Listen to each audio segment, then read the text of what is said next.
Just double check in on my end.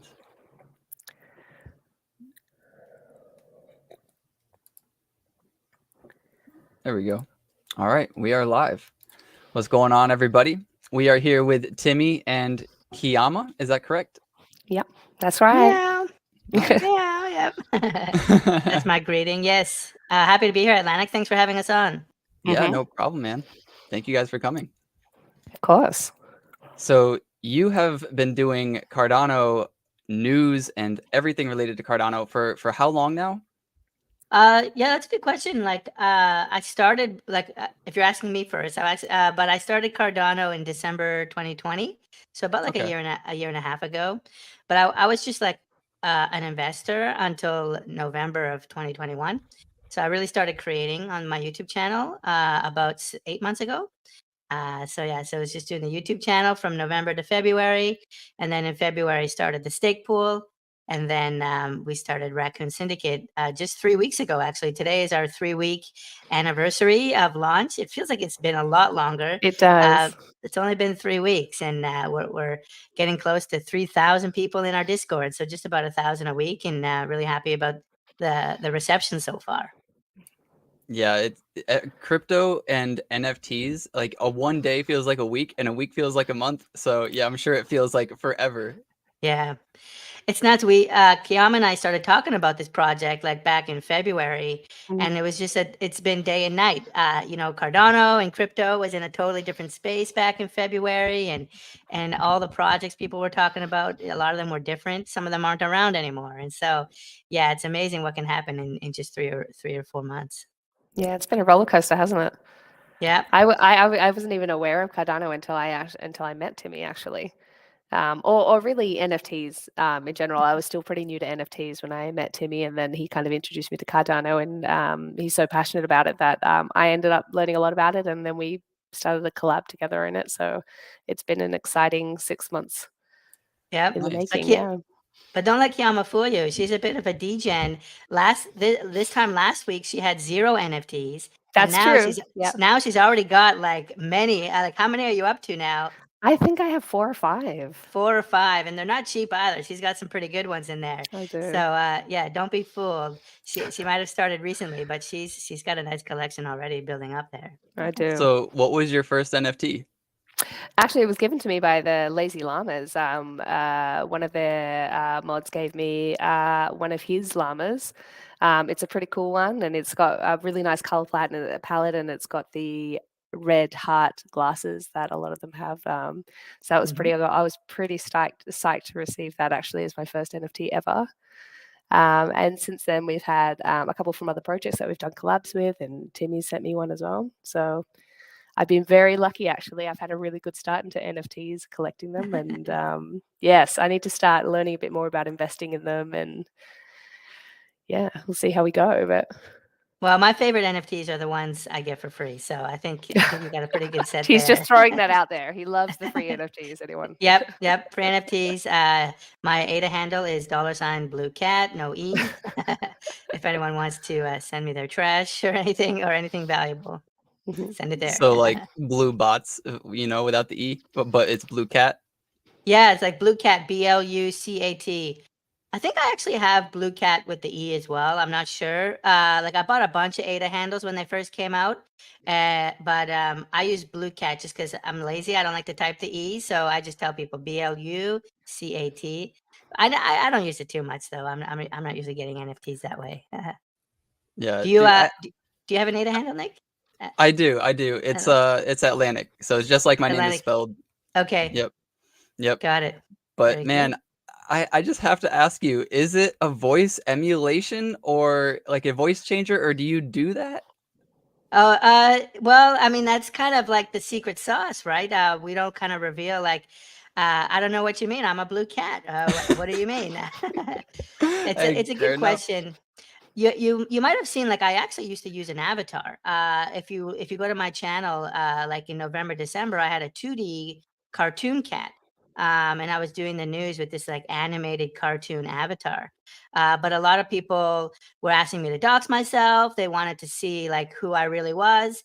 And so in February, I revealed my true identity, and this is me, the 3D cat, and this is my living room. But up until February, no one knew who I really was.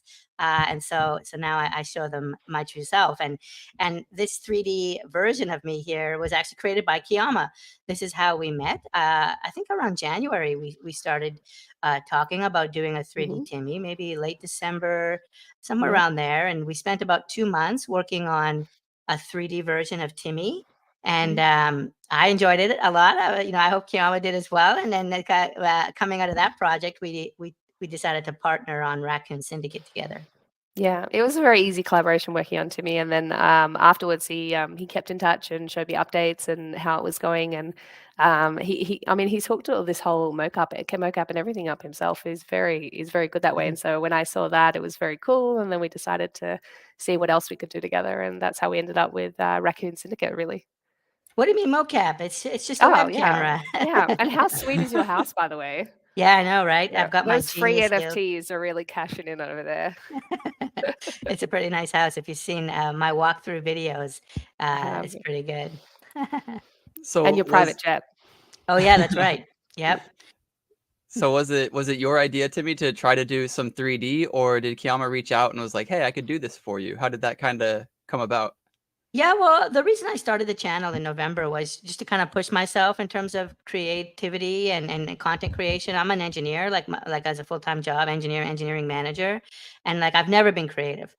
Whenever, like even way back in elementary school, I was the first one to finish the drawing assignment or the art assignment. It was always a race to me, and I just was never any good.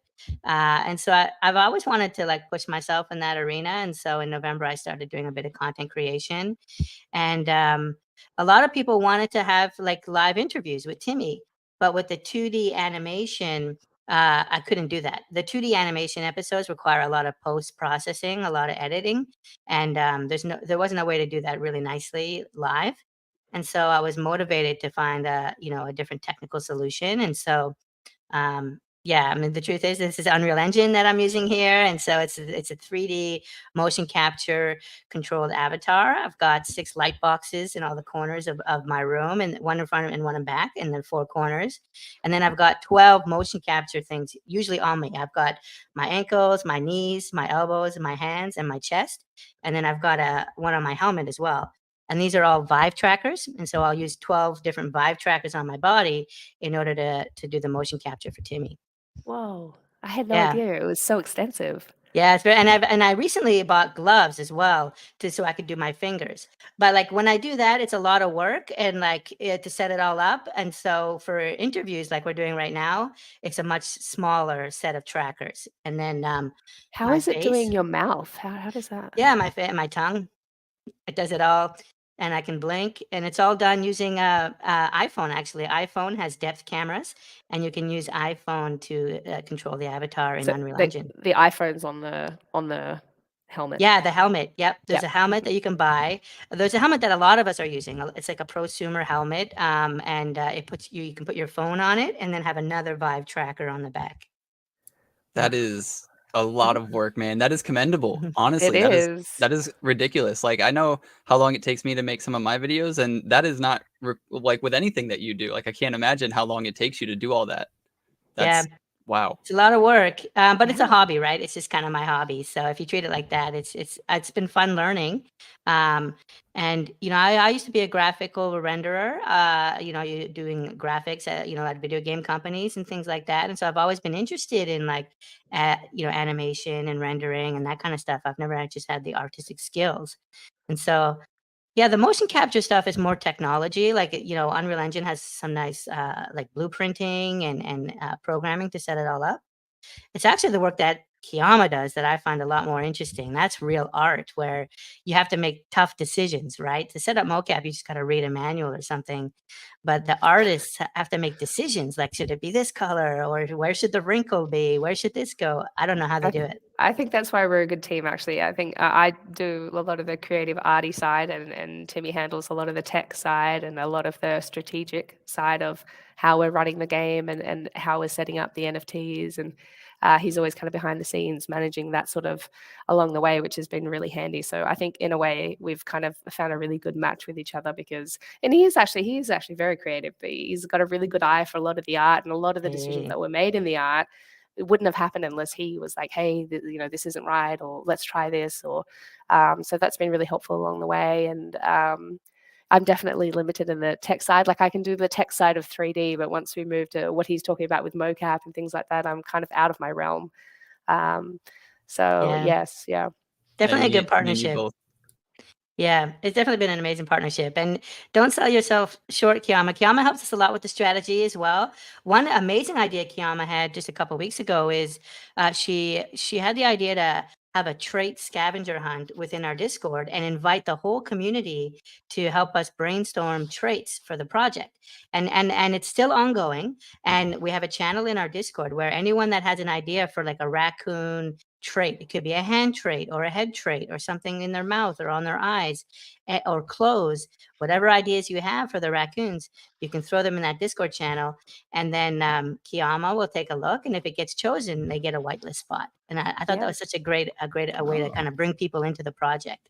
And we'll be announcing that soon. Actually, I have a whole bunch that I've made this week, so we probably have about 5 or 6 winners that we'll be able to announce soon, just in hand traits alone. So that'll be good. And it's actually been very helpful to us because people are throwing ideas at us that maybe we wouldn't have even thought of ourselves. And knowing that they want to see it in the collection is really helpful for us as well. And it helps us kind of shape the look and the feel of which way we're heading with that. So it's actually been very helpful to have everyone's input, and they've been really excellent ideas, all of them. Yeah, we have some really creative people. Shout out to Surge Goddess. Surge Goddess has done a bunch, and yeah, there's so many in there. I won't even try to list them all, but yeah, there's a lot. No, that's awesome. Whenever I get kind of stuck and I'm like, should I do this or should I do that? Would people like this? It's actually, you can take a lot of the guessing out of it. You can just ask the community, do a poll real quick. And it's really, really nice because not only do you take the weight off of yourself, but you're doing the best option because people voted on it. You already know what they like. It takes all the guessing out of it. Yeah, it's very diplomatic when you ask them, what do you want to see? Yeah. Yeah, I'm thinking, I was like, all right, trait for a raccoon. What would a raccoon do? Where would you find a raccoon? You'd find a raccoon in your trash. So I'm thinking the raccoon would have like a paper bag over his head, maybe like kind of slanted, like a wizard cap, but like a paper bag. And maybe like a little like half-eaten apples like falling out the side of it. I'm writing these down. You might get a white list in the end. Let's go. There we go. That's a good idea. Some trash, yeah. Some people call them trash pandas. I haven't actually heard that name before, but a lot of people in the chat call them trash pandas. I get that's a name for raccoons I didn't know about. Well, we don't have them here, so I've never seen one.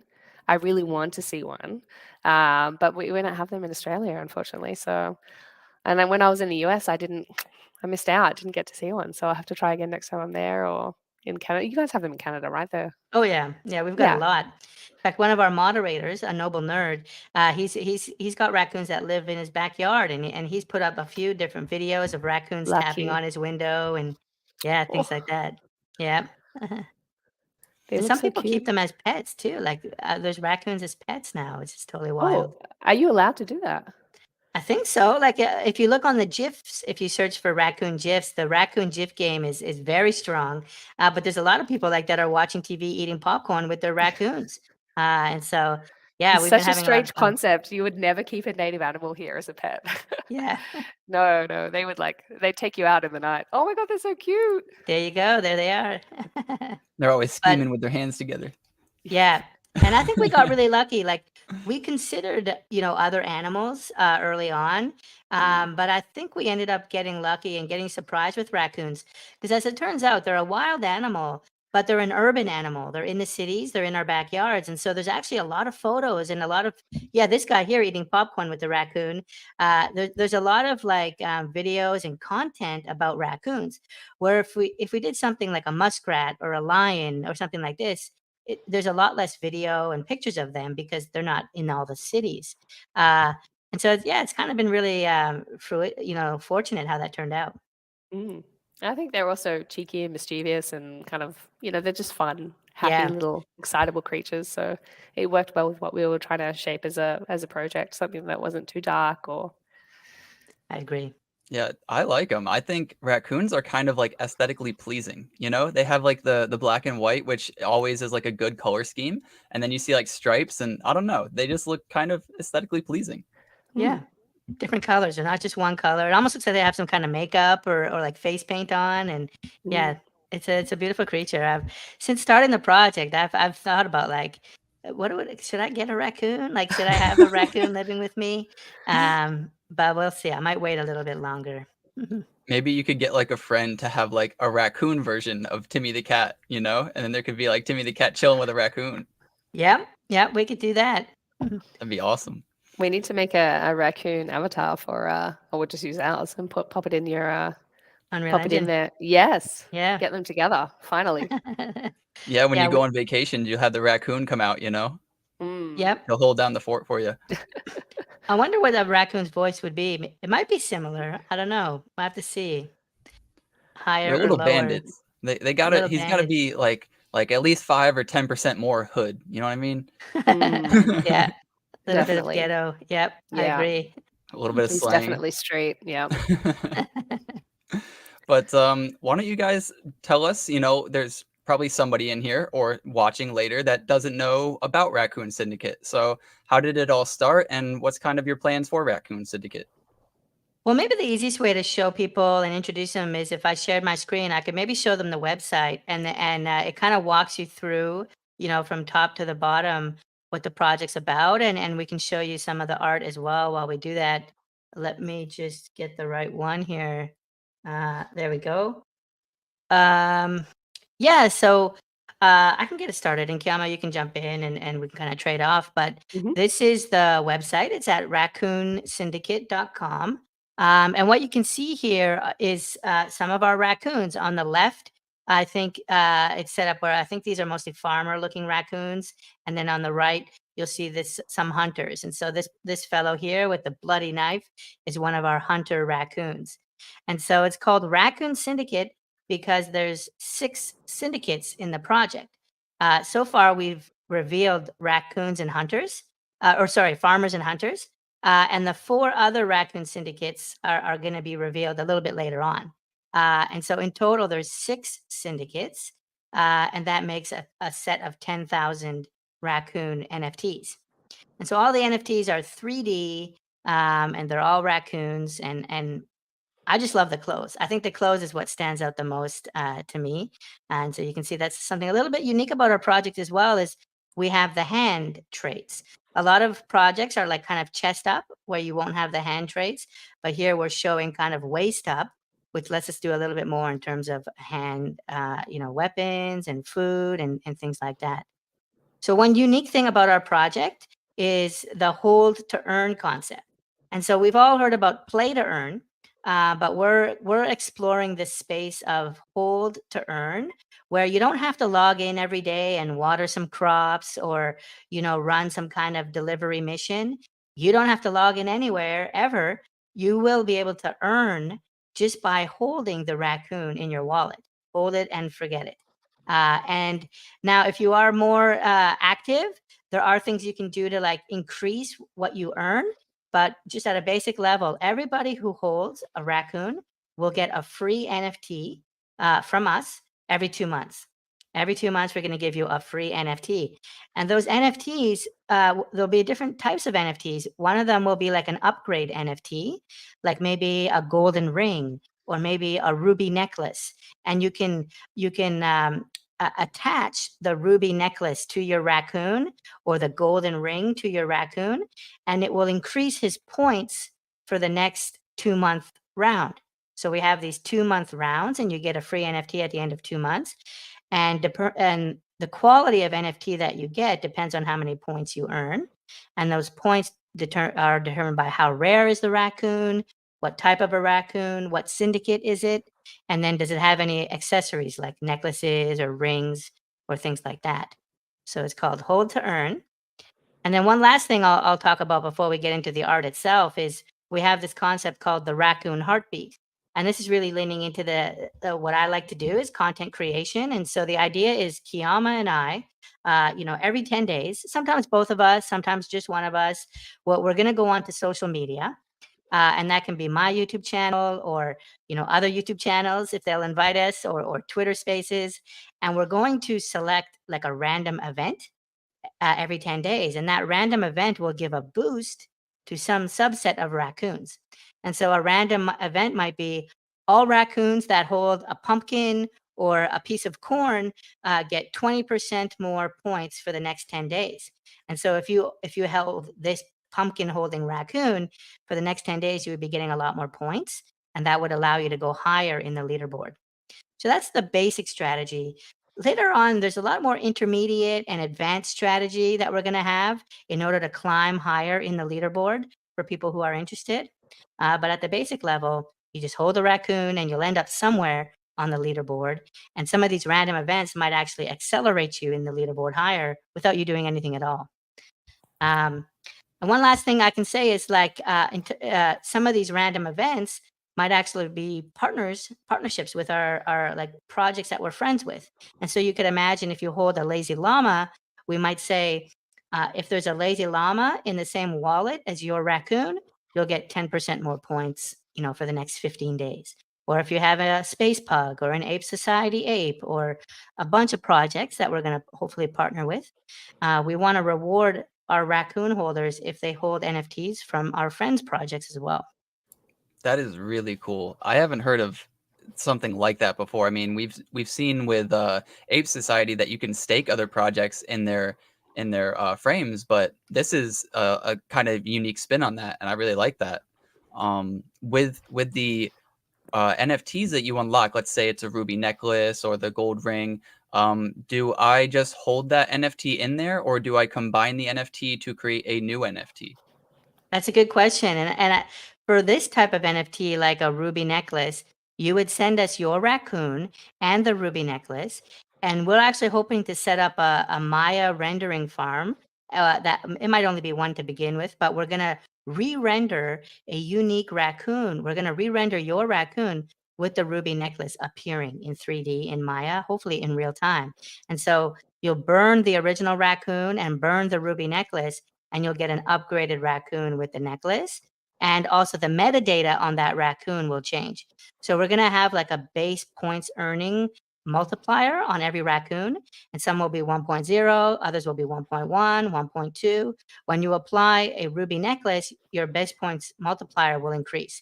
And so people can look on JPG Store or something and find that now your raccoon is a higher earning raccoon, and you should be able to command more if you decide to sell it.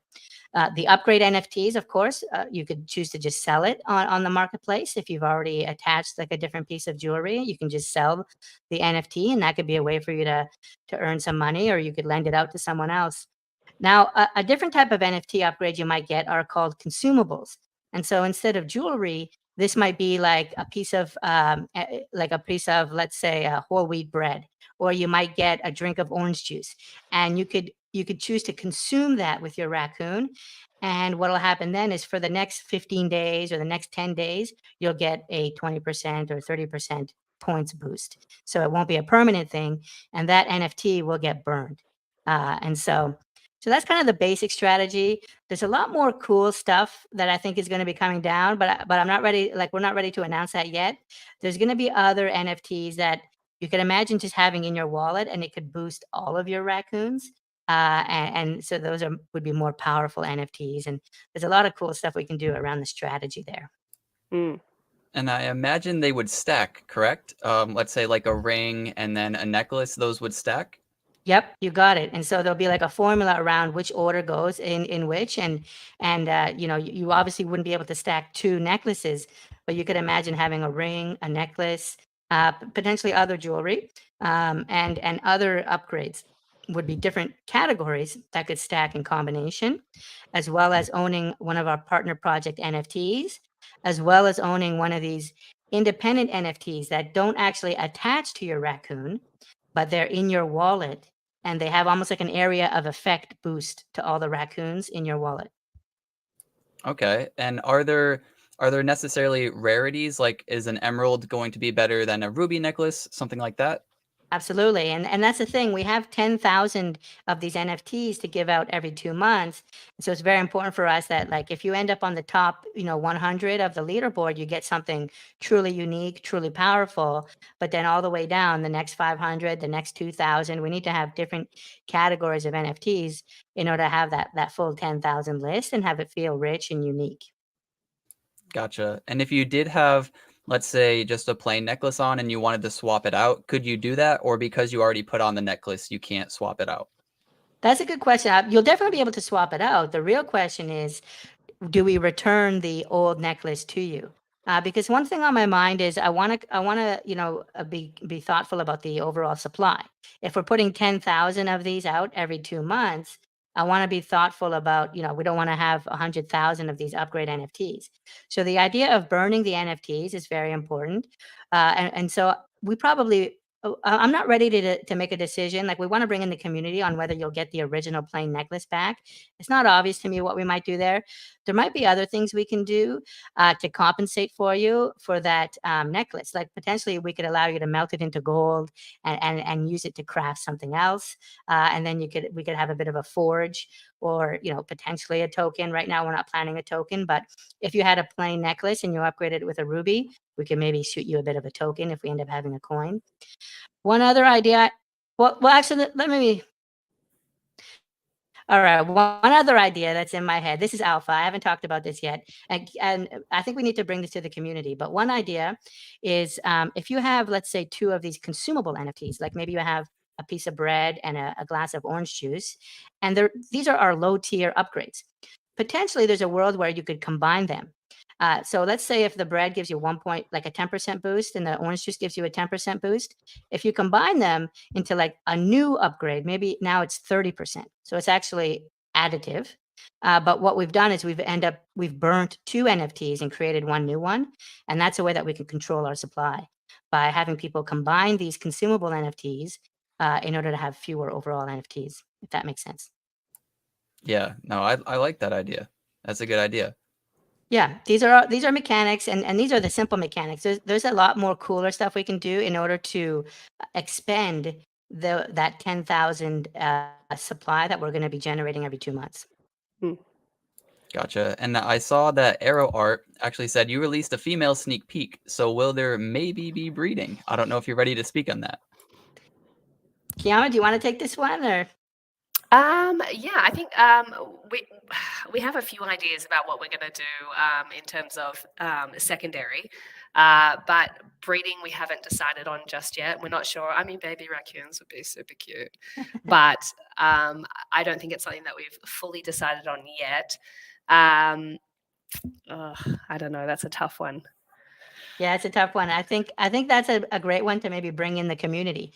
I think I'm excited to mint and have holders, and we could have some voting. We're not going to have a DAO or anything like that, but as our community grows and we have some holders, we can allow them to. We can do some polls or some voting, and this decision around breeding or no breeding could be a good one to bring them in on. A lot of people have suggested it, so it might be something that we consider. Yeah. But we haven't made a strong decision on the next step after that, beyond that. But that's definitely in our list. Showing you a little bit of the art. They just talked about the female raccoons. This is the female raccoon that we released just a few days ago. We released 2 women raccoons. So this is one of them here, sporting a bloody axe, and you can see the beautiful detail on some of the blood work there, different kind of reflective values. But then what I loved about this one was the wood texture. Crazy amount of like detail in the wood. Some other people in our Discord have commented of how they love the texture work that Kiama did there. But then my favorite with this one is the goldfish. You can see how there's like a magnifying effect. I think it's called a bokeh effect, where there's a zoom that's happening on the clothes behind the raccoon as a result of the water. So this is all proper. This refraction. Refraction. Mm-hmm. This is all I love that. Yeah, I love it's that proper so much. 3D. It's proper 3D. All the traits are like rendered in the 3D world with proper physics, proper simulation. Some other projects will render out each of the traits independently, and they'll composite it in Photoshop as like a 2D image. but then all the shadows are wrong, all the lighting is wrong. I won't say wrong, it's just it's an artistic choice, but here the traits are in the world, and so the physics work.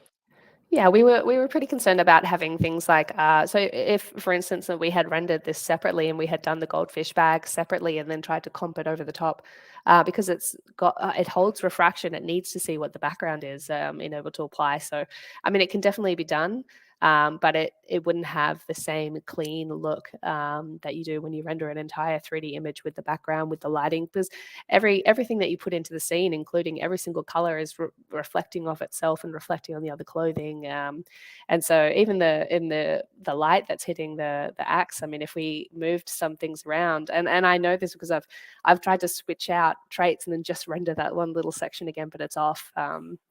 So we thought if we were going to, for the highest quality that we were trying to achieve with this, we knew it was best to render an entire 3D image. And yes, it's time consuming and it requires a lot of force power with machines, but it was something that we were both invested in getting the highest quality to give out to the community. And so we're heading down that path.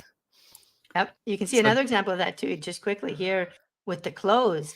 You see how the blood on the clothes, the blood is actually taking the shape of the clothes underneath, right? That corduroy kind of pattern of the clothes. Yeah, so you'll kind of see, you'll see that there's two patches of blood on the clothing, and one on her shoulder is different. So the difference in this is the thickness of the blood. So the blood here looks like it's kind of soaked into the clothing a little bit, so it's kind of sitting within the clothing, within the fabric, and the other one is kind of sitting on top as like a fresh splatter, and it would eventually soak in. Yeah, but it's picking up the normal map of the clothing underneath, and that's how you're seeing that effect. Yeah, that is absolutely gorgeous. I love that. I was so curious with like lighting and such. Is that a part of the software, or do you have to use like your mind and a little bit of creativity to try to like think like how would light reflect, or how would, you know, like the reflection from the water, how would that work? Yeah, so I mean, the software definitely compensates in terms of it understands real world dynamics and the way that light bounces, and you can control the level of bounce and refraction and everything that's happening in the scene. However, placing the lights and getting that quite right took a little while for us to get where we were happy with, and so far so good that a lot of the traits have been adaptable to the lighting that we'd set up. So we've been lucky in that way. When it came to things like refraction of, say, the goldfish in the water, that was a matter of rotating the bag itself until I was like, yes, that light is quite right. You can see there's a streak of light right through the middle there. And at one point it was covering the goldfish. And so I was just inching across until I could see enough of him that it was working for what I wanted. So it's just about placement and testing and getting it right, because once you get it right, it's right and you can move on. But it has to be right. I'm a little bit OCD with that. Yeah, no, you did a great job. Rohit Moore asked, don't you think 10K every couple months is too much? But I didn't, maybe I misunderstood. I thought 10K was the total collection.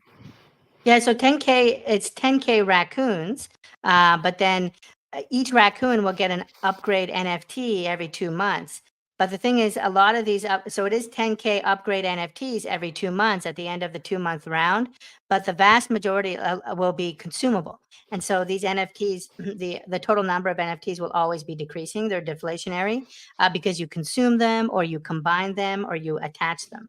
In fact, almost all of the NFTs either get consumed or attached, and when they get attached, they're no longer like a part of the supply. They basically get burned, and instead your raccoon is now upgraded. So they're ephemeral. They're ephemeral in nature is the way to think about the upgrade NFTs. And it seems like worst case scenario, it would just be those NFTs that devalue. It wouldn't necessarily be the raccoons that devalue. Oh right? yeah, it'll be a completely different collection, a completely different set, and we'll have ways for you to combine them to make more powerful ones, and so we'll get really creative that way to manage the supply of those. But yeah, like there will be more than 10,000 of the upgrade NFTs, but they're just there to power up your raccoon if you elect to. One thing you'll notice about the raccoons as well, like most of the clothing is from the Victorian kind of era. And so you can kind of see this guy here is a little bit more of like a bootlegger. You can remember when there was, well, you might not remember Prohibition. I don't think any of us remember it, but you'll be aware that there was Prohibition. And so this guy looks like he might be more of a bootlegger. It's got some blood on his shirt here and sporting the suspenders. This is one of my favorites that we've released so far. But yeah, Kiyama has done a really good job at researching some of the clothing from this era, and I think it's come through really, really nicely. Yeah, it was definitely a collaboration when it came to the clothing, because we both started out trying to think about what we wanted the clothes to look like and what era it should belong to, and whether we should stick to an era or go outside of that. And for the most part, in the collection, we have stuck to it. There's been a couple of oddballs that have been really just for a bit of fun, and we've tried to make them look as though they belong in that era, but they're a little bit more cheeky and fun, but they still seem to work for the collection. So we're still really happy with that. But we did a lot of research into, what a soldier would wear, or what a female in that time would wear, and we kind of composed all our images and then selected bits and pieces of what we wanted, and we just went from there. Yeah, I am really, really impressed with the artwork. I love small detail, like wrinkles on there and like divots on the wood. And, like it looks like the pickaxe was used for centuries or whatever, Like I love stuff like that. It looks so freaking good. I'll have to do Yeah. a little video of how some of the traits are textured and everything like that then, I think. Oh, that Yeah, I would think be so so. cool. Mm-hmm. That She's would be got the so cool. RS initials here on some of the belt buckles. That's one of the touches I really like. And then one of my favorite ones so far is I really love the metallic texture off this milk jug here, just the way the light is shining off of it. And like I don't know if that's diffusion or like a roughness kind of material over it. Sort of, yeah. It definitely has a roughness. So most of the maps that are in there have a diffuse, they have a normal, a roughness, and a metallic. And so for something like the milk jug here, when I textured it, the beauty of texturing in 3D rather than, say, in something like Photoshop, which is 2D, is that I'm able to bake the model itself. And so I'm able to retrieve from that things like ambient occlusion, curvature, wherever the little edges curve around, I'm able to use that information, that data, and select it to put a certain material on and have the paint peel in that one little area as a mask. So it works in a very similar way to Photoshop, but gives you a little extra power when it comes to texturing in 3D. And that's how I get a lot of the metal work done for all the tools and weapons, and even on the clothing, actually. Gotcha. So I kind of wanted to go back a little bit. When you earn with these, are you earning a token? Are you earning ADA, or what do you actually earn? So you earn points. So every 5 days, every epoch, I'm going to take a snapshot of every raccoon and what is in the wallet of that raccoon, what other NFTs are in the same wallet. And then we'll save that in our little database. And so I'll run a computation to determine, okay, for that raccoon, how many points did he get over this last 5-day period based on what else is in the wallet. And then we'll do that for 10 epochs, so 50 days. And so you'll just collect points, and these points are virtual points. They'll be visible on our website, and we'll have a leaderboard on our website showing which raccoon number has how many points accumulated so far. And then so after 50 days, we'll have our leaderboard, and determining, depending on where you are in that leaderboard, is what NFT you get for free. So it's not earning ADA or earning a coin, it's earning points in our game, and then you get NFTs, which help you earn more points next round. So you get these upgrade NFTs like jewelry and things, consumables, and then in the next 2 months round, you can elect to use those consumables to get higher in the leaderboard.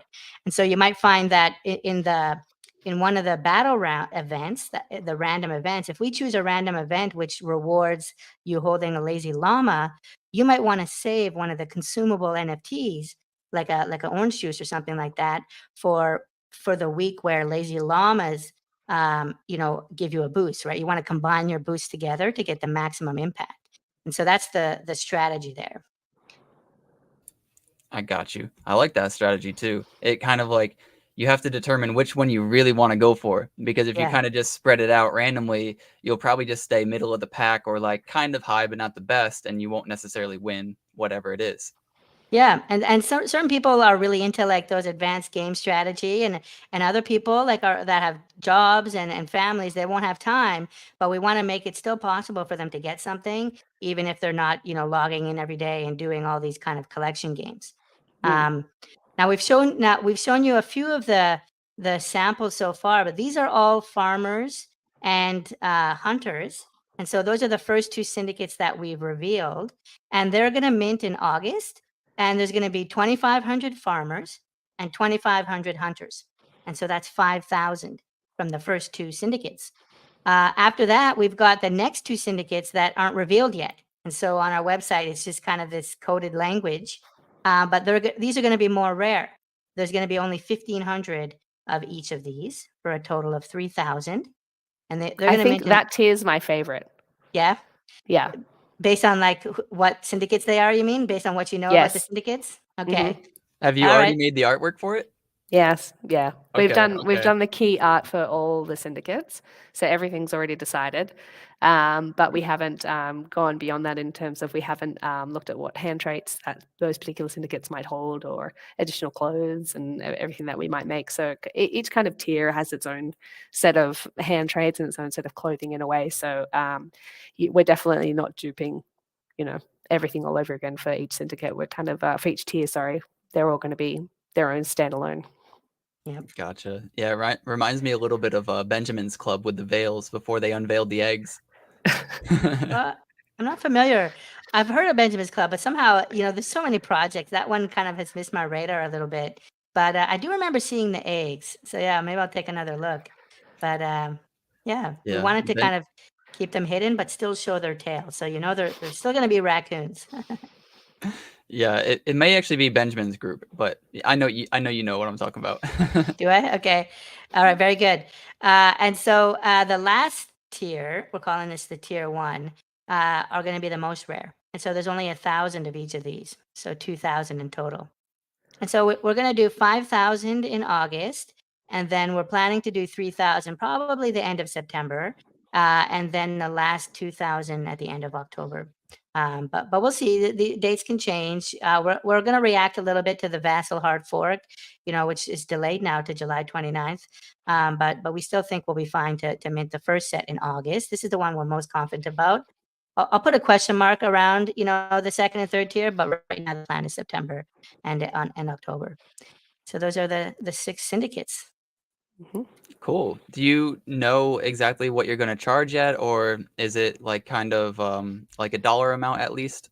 Yeah, we don't know yet, actually. We're going to take a look at, where ADA is in August. As you know, it's been so volatile lately. Who knows in 6 or 8 weeks, what it's going to be at. I guess if we mint early August, we're probably 5 or 6 weeks away. But that's still long enough for ADA to rebound or to potentially go lower. And so for now, yeah, fingers crossed. For now, we're just going to wait and see. We probably won't release the price until like the last week of July, like pretty close until when we mint, is what I would say. Yeah. Gotcha. And will the price, are you thinking maybe increase for the next collections, or will it be the same price? I think we haven't 100% decided. I think Kiama and I need to chat about that. But I think there's a chance that it will. One thing is these next tier are more rare, but they're also going to have a slightly higher points earnings multiple, right? And so you could imagine the farmers and hunters being at 1.0, and then these ones being somewhere at like 1.1, and then these ones at the end being at like 1.2. And so the tiers are increasingly more powerful and more rare. And then there's one thing, maybe Kiama, you explain it well, about like the advantage of getting in early. Yeah, so the idea is if you hold, say, tier 3 raccoons, so any farmer or hunter, and it doesn't matter what kind of combination, 2 farmers, 1 hunter, 3 hunters, that gives you a whitelist spot for tier 2. I mean, yes, so for tier 2.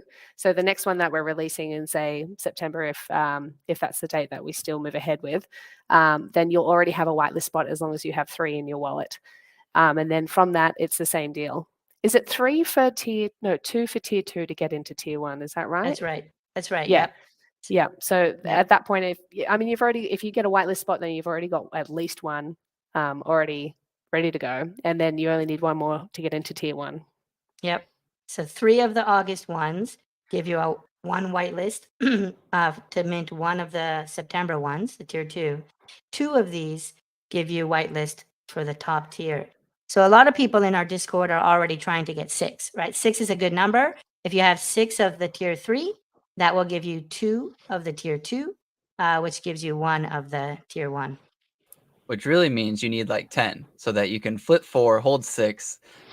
Flip? What's this flip word? What do you mean? Where would you do that? Can you sell NFTs? Yeah, I Yeah. don't know. I shouldn't be selling my NFTs. Every time I sell, it goes crazy. I don't know. I'm a terrible trader. So that's one reason as well why we'll never have a DAO, because there's people that trade a lot better than I am. I buy and I never sell. I have a ton of NFTs and I just don't like to sell them. They're my babies. But I'm pretty active in the NFA Twitter space. I know I've seen you there, Atlanick, and those guys, they know how to trade, and I let them do that. So I just buy and hold and pray. I feel I've you. never sold one either. I mean, I've only just There started you the other go. day, but I'm yet to sell. And I don't think I will. Not with any of the ones in my wallet right now. Yeah, you got to let them mature for sure. You got Yeah. a lazy llama, and yeah, that project's pretty freaking fire. As your first Yeah. NFT, I'm pretty jealous. My first I know. NFT was not so hot. I'll be sitting on that one till the day I die. I think I don't see myself ever throwing that one out or selling it off, because that was my first NFT, so it's got a little bit of sentimental value attached as well. Wow. Timmy, Mm. what was your first NFT? Oh, geez, I can't. Oh, you know what? I think it might have been Pavia. I think it was Okay. Army of Spies. I was really into Army of Spies. I still am. But he talked about Pavia before it ever minted in like October of 2021, and it was like 2 days before they minted, and he got me onto Pavia, and I think that was my first NFT. 26 plots later, I still hold a lot of Pavia. Haven't sold any, but yeah, I'm pretty big on all the metaverses. I don't know which one will win, so I'm just putting my money into all of them and living pretty broke as a result. Yeah, I feel you. I know a lot of people were getting a little frustrated with Pavia, but I know it's Yeah. just because I think human nature is just very impatient. But what are your thoughts? Do you think maybe they should be marketing a little bit better, or you're just like, that takes a while to build stuff. It is what it is. Yeah, I don't know. I mean, who am I to tell them how to run their project? I do remember like working at Electronic Arts. Like, I was working on sports franchises, and we would do our big marketing push like 1 or 2 months before we would release it in all the video game stores. And so more than 2 months out of the launch date, we wouldn't release anything, not a video, not a screenshot. In fact, if a screenshot got leaked more than 3 months before we launched, that was like a problem. And so I do know that a lot of the Pavia people come from the game industry, and the game industry is a blockbuster industry. It's about like big hits and doing a marketing push very close to when it's available at retail. And so I understand why Pavia is maybe taking this approach, which is a little bit more akin to Hollywood and to the video game industry. Yeah, that's a good point.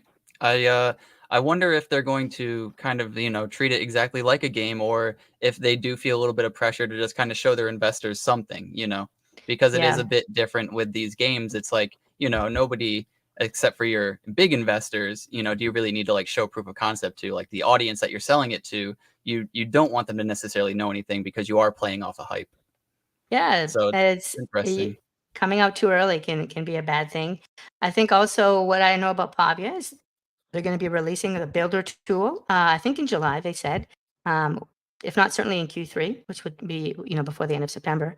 And so that builder tool, I think will be a really big thing. I don't think they're focused on the game. I think Pavia is kind of this metaverse platform like Decentraland, and so they're laser focused on community and the building tool.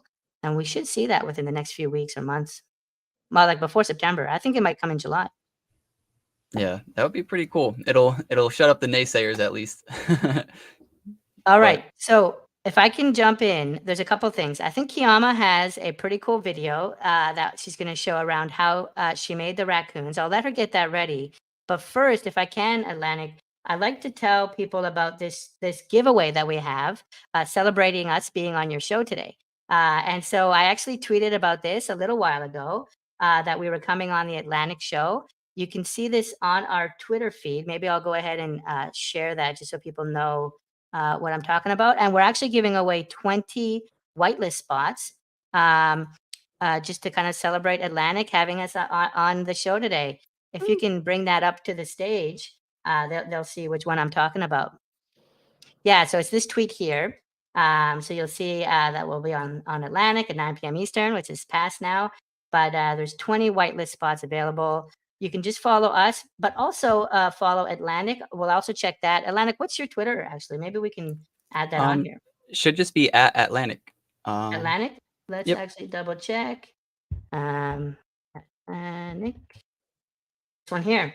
So if they follow us and you, as well as retweet that tweet, then we're going to pick 20 winners about 24 hours from now. So just a heads up on that. Make sure to follow him. I mean, everyone's probably already following you. This is your channel, but yeah, You never know.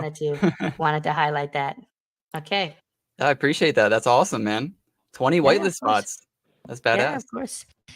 I think this is only like the second time Kayama and I have been on a stream together. Yes. So yeah, I'm really grateful that you would have us on. Yes, thank you. Of course. I'm happy you guys are here. So Kayama, you have something like a demonstration? I do. Let me just share that. Share screen.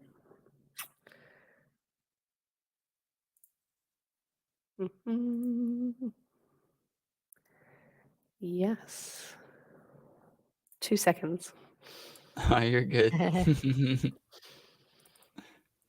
How often are you going live or going online these days, Atlanick? Are you doing one a week or multiple or? I do live streams at least once a week.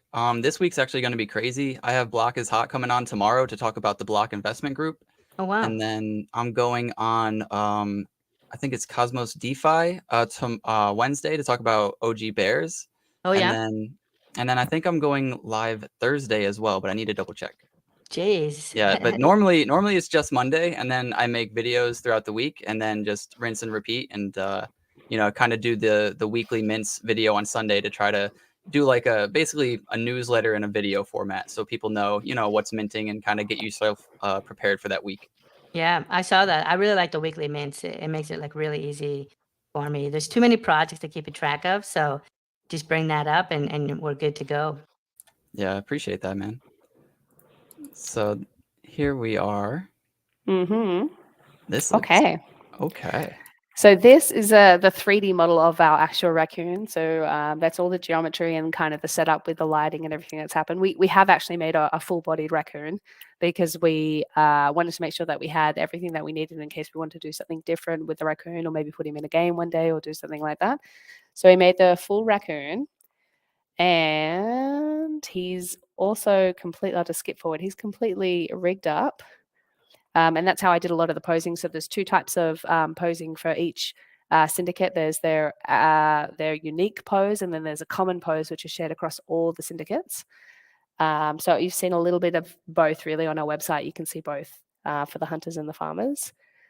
And this is just showing you how the rig works and how I did the posing. And it's a similar situation with the face. It's kind of sculpted in certain areas so that we can form expressions.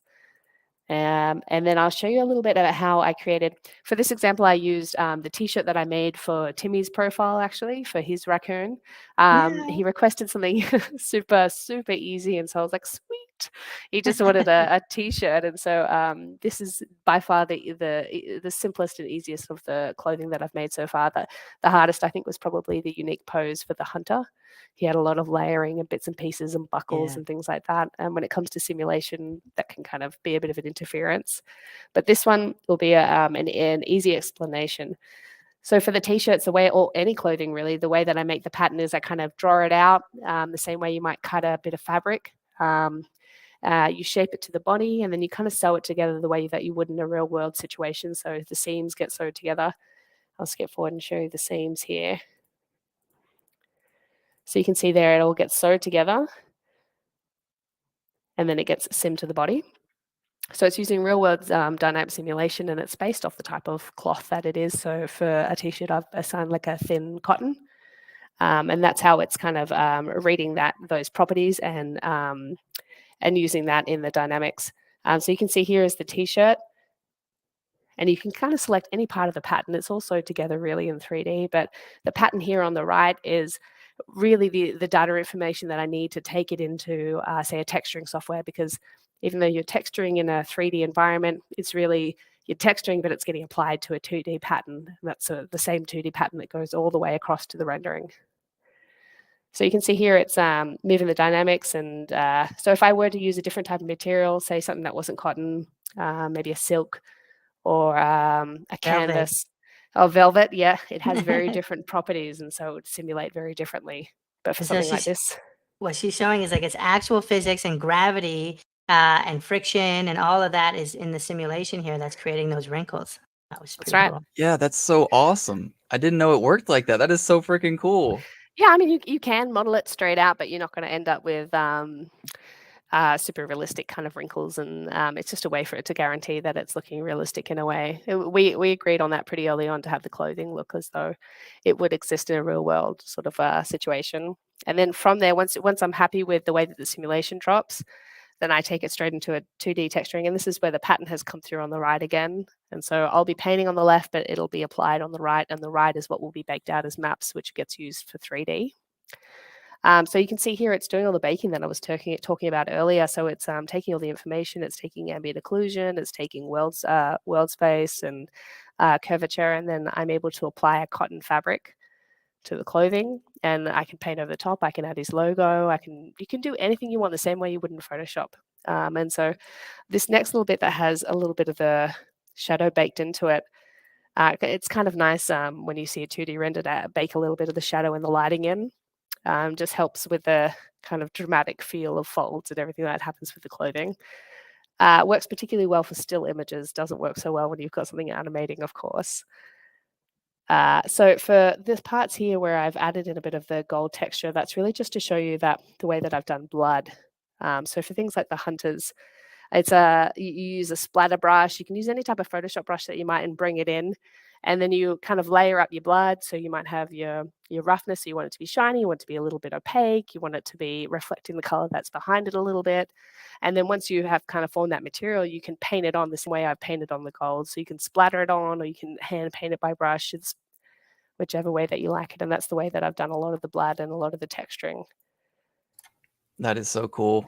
Oh man. Oh, that gold one looked really cool too. Yeah, right. The full gold, yeah. I'll jump ahead to bring it into 3D. So once it comes in, I bring in the cloth, the dynamic cloth, and then I bring in the texture, and then it gets put into a 3D software. And then from there, you can see it's all working there, and that's how I rendered it. So I've done a similar kind of similar practice with things like the coin bag that you've seen here. It's also cloth that was shaped together. And then for this cup, a lot of people had questions about the way that I did the steam or the smoke or things like cigars. And it's actually just an alpha. So it's a material that has an alpha that takes away the smoke. And that's the way that I've done it there. And then I've just changed the properties so that it's a little bit more opaque in certain areas and just brushed it off at the end so that it kind of fades out. But that's how that's done. And then you can do a test render and make sure everything, I just use IPR to see what I'm looking at so that I can get a quick view and say, yes, this is kind of what I'm after before you do a full render. And then that'll take you, once you're happy with that, and you can see the smoke and steam is working there, you do your full render and that's where you end up. That you just made that sound so simple. There's no way it's that simple. You are incredible. That is amazing. Well, I mean, 3D is very adaptable. Anybody can learn 3D, really. I mean, if anyone's interested, it's the coolest thing to do. Even if I wasn't doing it for my career or my job, I would definitely, I still do it in my spare time anyway. It's just, I love 3D. I'll never do anything else. Kiama does make it look easy, but to be clear, like she's a pro. Kiama's worked on games and film and movie industry and all of that. So, you know, how long have you been doing this, Kiama? I think it's a decade or more at this point, right?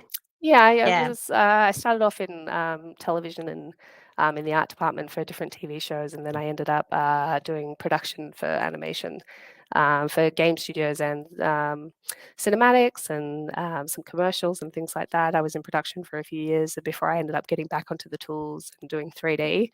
And since then, I haven't really turned back. Being on the tools the best. Yeah, and this project's been great for me because it's something where I can create a brief myself and concept and design myself, and it's very rewarding to be able to be a part of a project from start to finish. Often when you're working on a movie or a game, you're doing your section of the factory line, and then you always just do your section. Right. And I've been able to touch on everything in this project, and that's been very exciting for me. Like the creative director level, but then also right hands down at like every pixel, and so the whole gamut. Yeah. Yeah, your work is incredible. I know you make it look easy because you've done it for so long, but I just want everybody to know it is not that easy, you know. Nope. But also, I don't know if everybody knows, but I usually have iCleanup with me, and he actually just got here. He was at a softball game with his daughter. So what's up, Cleanup? Oh, your mic is a little quiet or muffled. Oh, maybe it's not It's still very, very a little muffled. bit noisy. Yeah, really noisy, actually. Hold on. That's Cleanup's grand entry, everybody. Oh, good. Yeah, he's One getting it thing working. actually we could show them. One thing I thought was cool, Kiama, if you go to the beginning, there's a scene where it shows the background, but in Maya.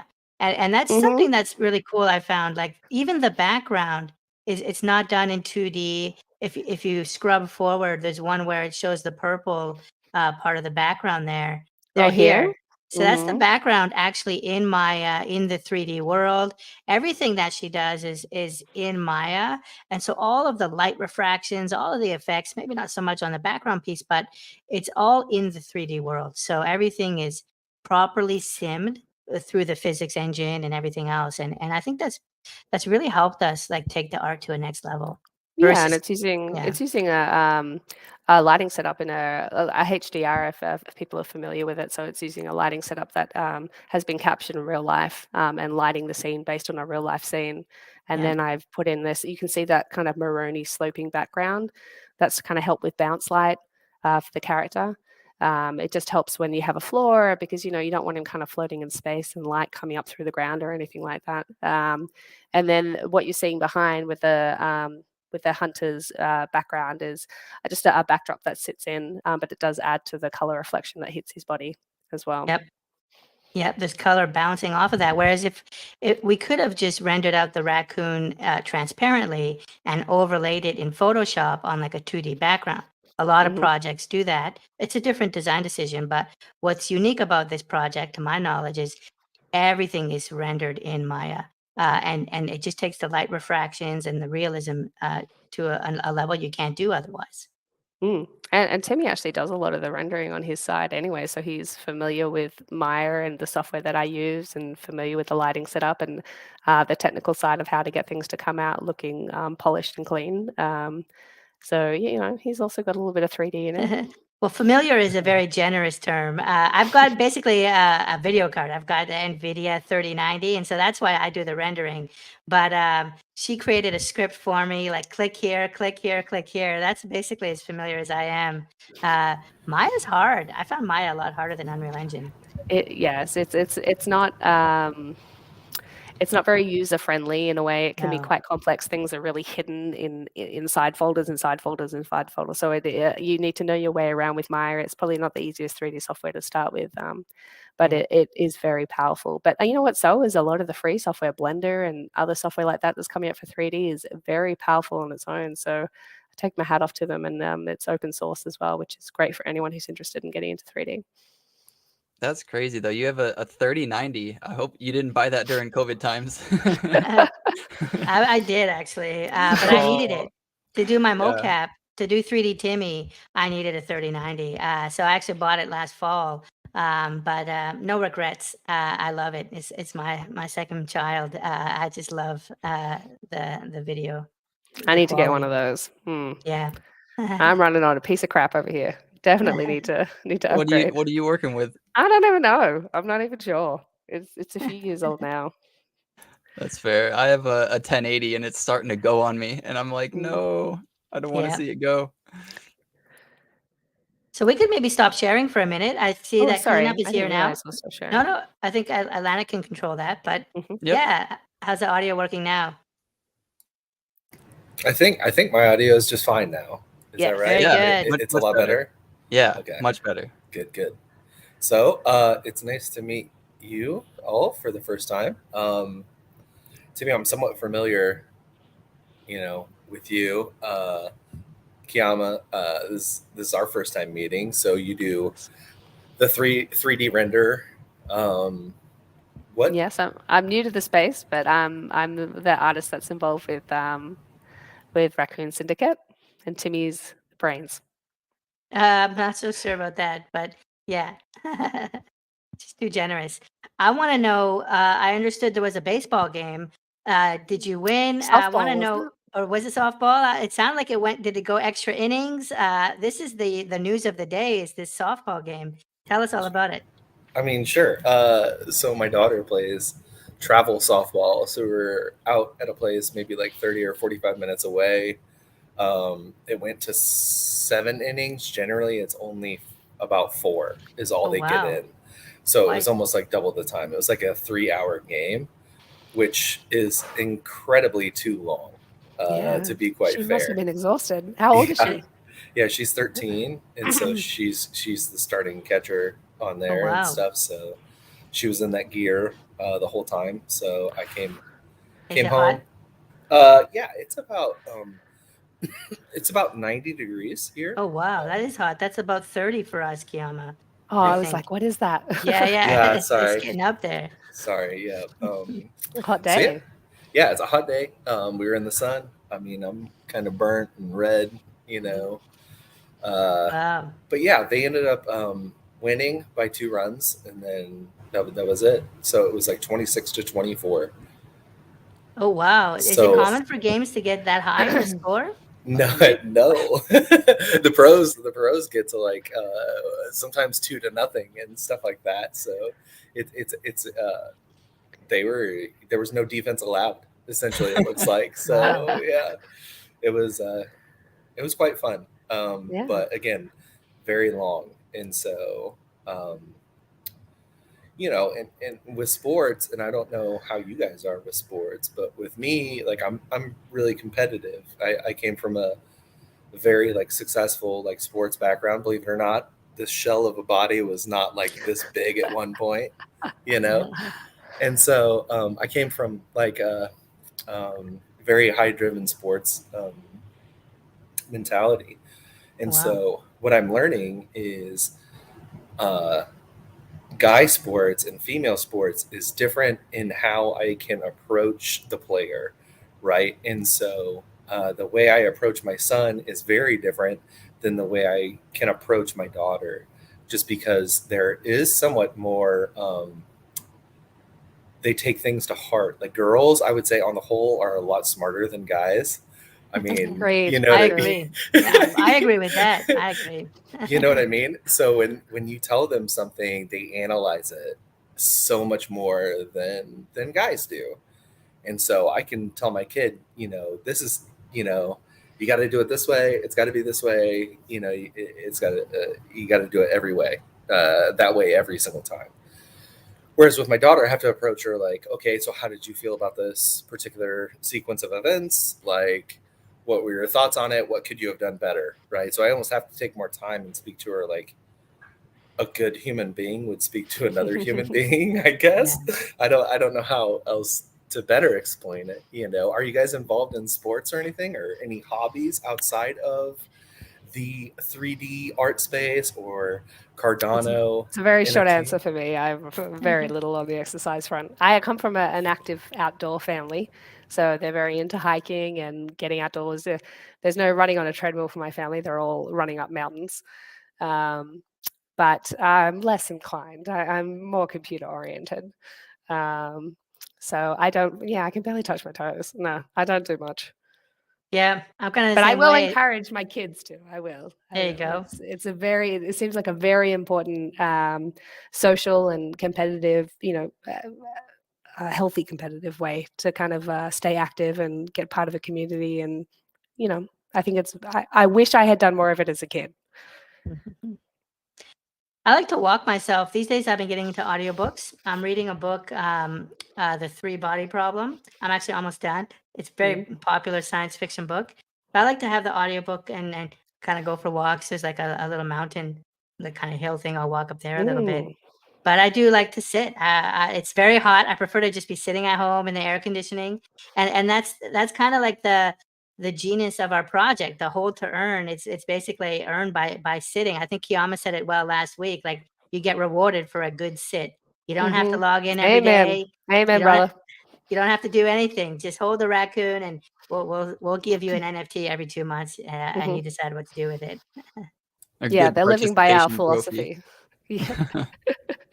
Yeah, Yeah, I mean, participation trophy. Yep. it's crazy. You know, we got some alpha from Timmy for Raccoon Syndicate, but I didn't know that we were going to get coaching alpha today too. Yeah, there you go. That's pretty cool. 2 for 1. Well, it's just you know, I hate to see my daughter cry. Okay, it makes me upset. But when my son cries, I'm almost like not chuckling, but you know what I mean? Like, he got his heart broke. That's hilarious, you know, just because he's a spoiled brat, and so he's the baby of the family, and he's the only son that we have, and so my wife is like, this is the man that you'll never be, and he's perfect and an angel and he's so great. And so she like babies him and stuff, and it's quite funny to see the drama and the way they interact with each other is very cute. You know, it gets me jealous sometimes because he definitely does get more attention than I do. And so, you know, but it's just like, he's my kid. And so, you know, yeah, just trying to navigate those seas is pretty interesting for me. I'm also dealing with my wife at home. So she had jaw surgery. And so, so I'm nursing her back to health as much as I can, you know, while taking care of the kids and like doing the cleanup and everything like that. And so, oh geez, well, I gotta jump in and just thank you, like, with all that going on, for like giving us time, like, to meet with Kiyama and I. We've been going for a little over an hour, so I think we might head soon. But I do want to ask a question that's been burning on my mind before Kiyama and I leave it, and that's, I'm really curious how you guys met each other. You know, I know that Atlanick is living with Block is Hot. They're living in the same house there. I'm curious, are you in the same house, or how did you guys meet? What's the relationship here? So Atlanick, I was watching his videos, right? And I'm not very shy, I would say. You know, I kind of always jump right in. And so I said, you know, just one day, just DM'd him. I'm like, bro, when are we going to get a podcast going? Oh, wow. You were a viewer. Wow. That's so cool. Yeah. So I started off as a huge fan, you know, and then, you know, it blossomed into what it is today. I feel like, everything was really cool, really easy to set up. He was very go with the flow. Like, he didn't expect anything from me, which was pretty crazy. That's awesome. Thank you for that. And then you know, I just try to be the social guy, I guess you would say. So I mean, I think it's just the fact that like I'm not scared to like approach anybody, you know, and talk to somebody and be like, hey, you want to come on the podcast? Do you want to, you know, talk to me at Atlanick and stuff like that? And so that's how we met, you know, and so, yeah. Atlanick, what do you have to say? Yeah, I mean, so I Clean Up, I don't know if you know, is from Lucky Lizard Club. And, you know, Lucky Lizard Club was an OG project of, I think it was 1,000 or was it 2,000 lizards? It was just 1,000, straight 1,000. 1,000 lizards. And it was one of the first projects that I owned that actually did well after I minted it. So I was like, yes, like finally something went right, you know? And I just really liked his art. And, you know, I listened to the AMAs, and he had his own pizza store and stuff. And he was working 2 jobs, and he quit one of his jobs to do his project full time. And so I just really respected that. And I loved that he was taking like one passion, because he truly had a passion for these pizzas. And he quit one passion to do another. And I just really embodied or like envied that rather. And, you know, then he minted this other mint if you held a Lucky Lizard, or maybe you didn't even have to hold it, but you could mint one of his lo-fi beats that he made. And he made 43 minutes of a lo-fi instrumental track. And it was only 12 ADA he charged for Wow. that. And so I was like, well, I'm definitely going to mint that, you know, because I'm going to be able to own it, which means I can use it on my YouTube, and I don't have a whole lot of royalty-free music. So this is perfect. And it's also like undervalued. Like 12 ADA was really, really cheap in my opinion, even at the peak when it was like, I think 150 or 2. I still thought that was like undervalued. So I bought it and I used it in one of, well, probably all of my videos. Honestly, I use it in every video. But he also messaged on one of the videos and he was like, hey, is that Lucky Lo-Fi by chance? And I was like, you're damn right it is, you know, let's go. And so I was just happy that he actually heard it, because I didn't think anybody would notice. It was very, very quiet in the background. I wanted it to be very subtle, so I didn't think anybody would notice.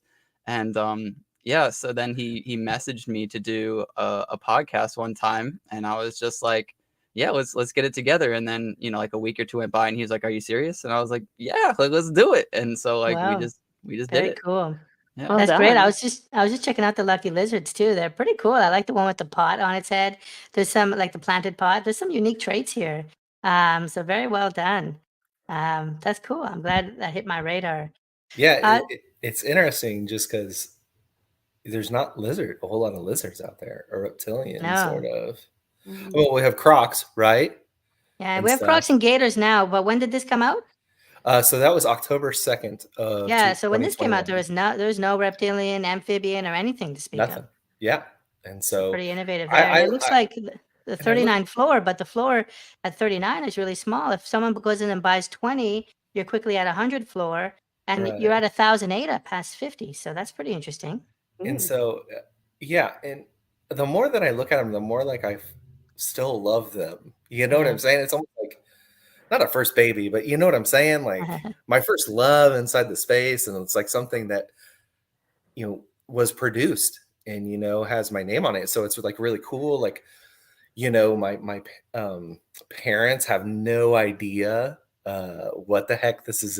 Yeah. But they just saw like my passion for it, and they fully supported me. And then my kids got like a couple sweatshirts with them, and they wear them Wow. to school, and they've handed out stickers Merch. and stuff to their friends. And so So it's you're like the artist for this one as well. I did some of it, yeah. And Yeah. then but I did the Lucky Lo-Fi. That's 100% Mhm. something that I produced myself. And so Okay.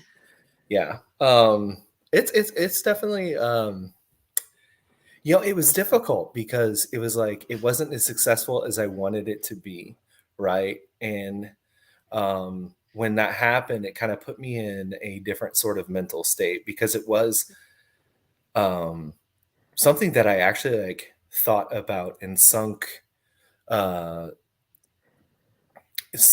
into, you know what I mean? And so that's the Retro Raptors and stuff. So yeah, so well, what we did was, so I did a free airdrop to everybody who had a Lucky Lizard, and they got fossil fuel, right? And so they got this fossil fuel, and they would turn in a lizard and with the fossil fuel, and they would get back a Retro Raptor, right? And then but the lizard would be burned. Like that was it. So it would make the collection like a little bit smaller. Mm. And essentially some traits would shine more than others. There would be some traits that might be gone forever, you know. This is cool one. I like the Jawbreaker. That's probably like one of my favorite traits. And so Yeah, they weren't actually dropped to everybody, because I remember I bought an extra Lucky Lizard just to guarantee, or more so guarantee, I would actually get one. I think it was only it was a 2-for-1, right? So if I you held believe two, so. well, or those were the odds, but it those are was the odds, right? yeah. So if you own 2, you would definitely get 1, right? And so yeah, we dropped those, and then yeah, I think right now with the bear market and stuff like that, I don't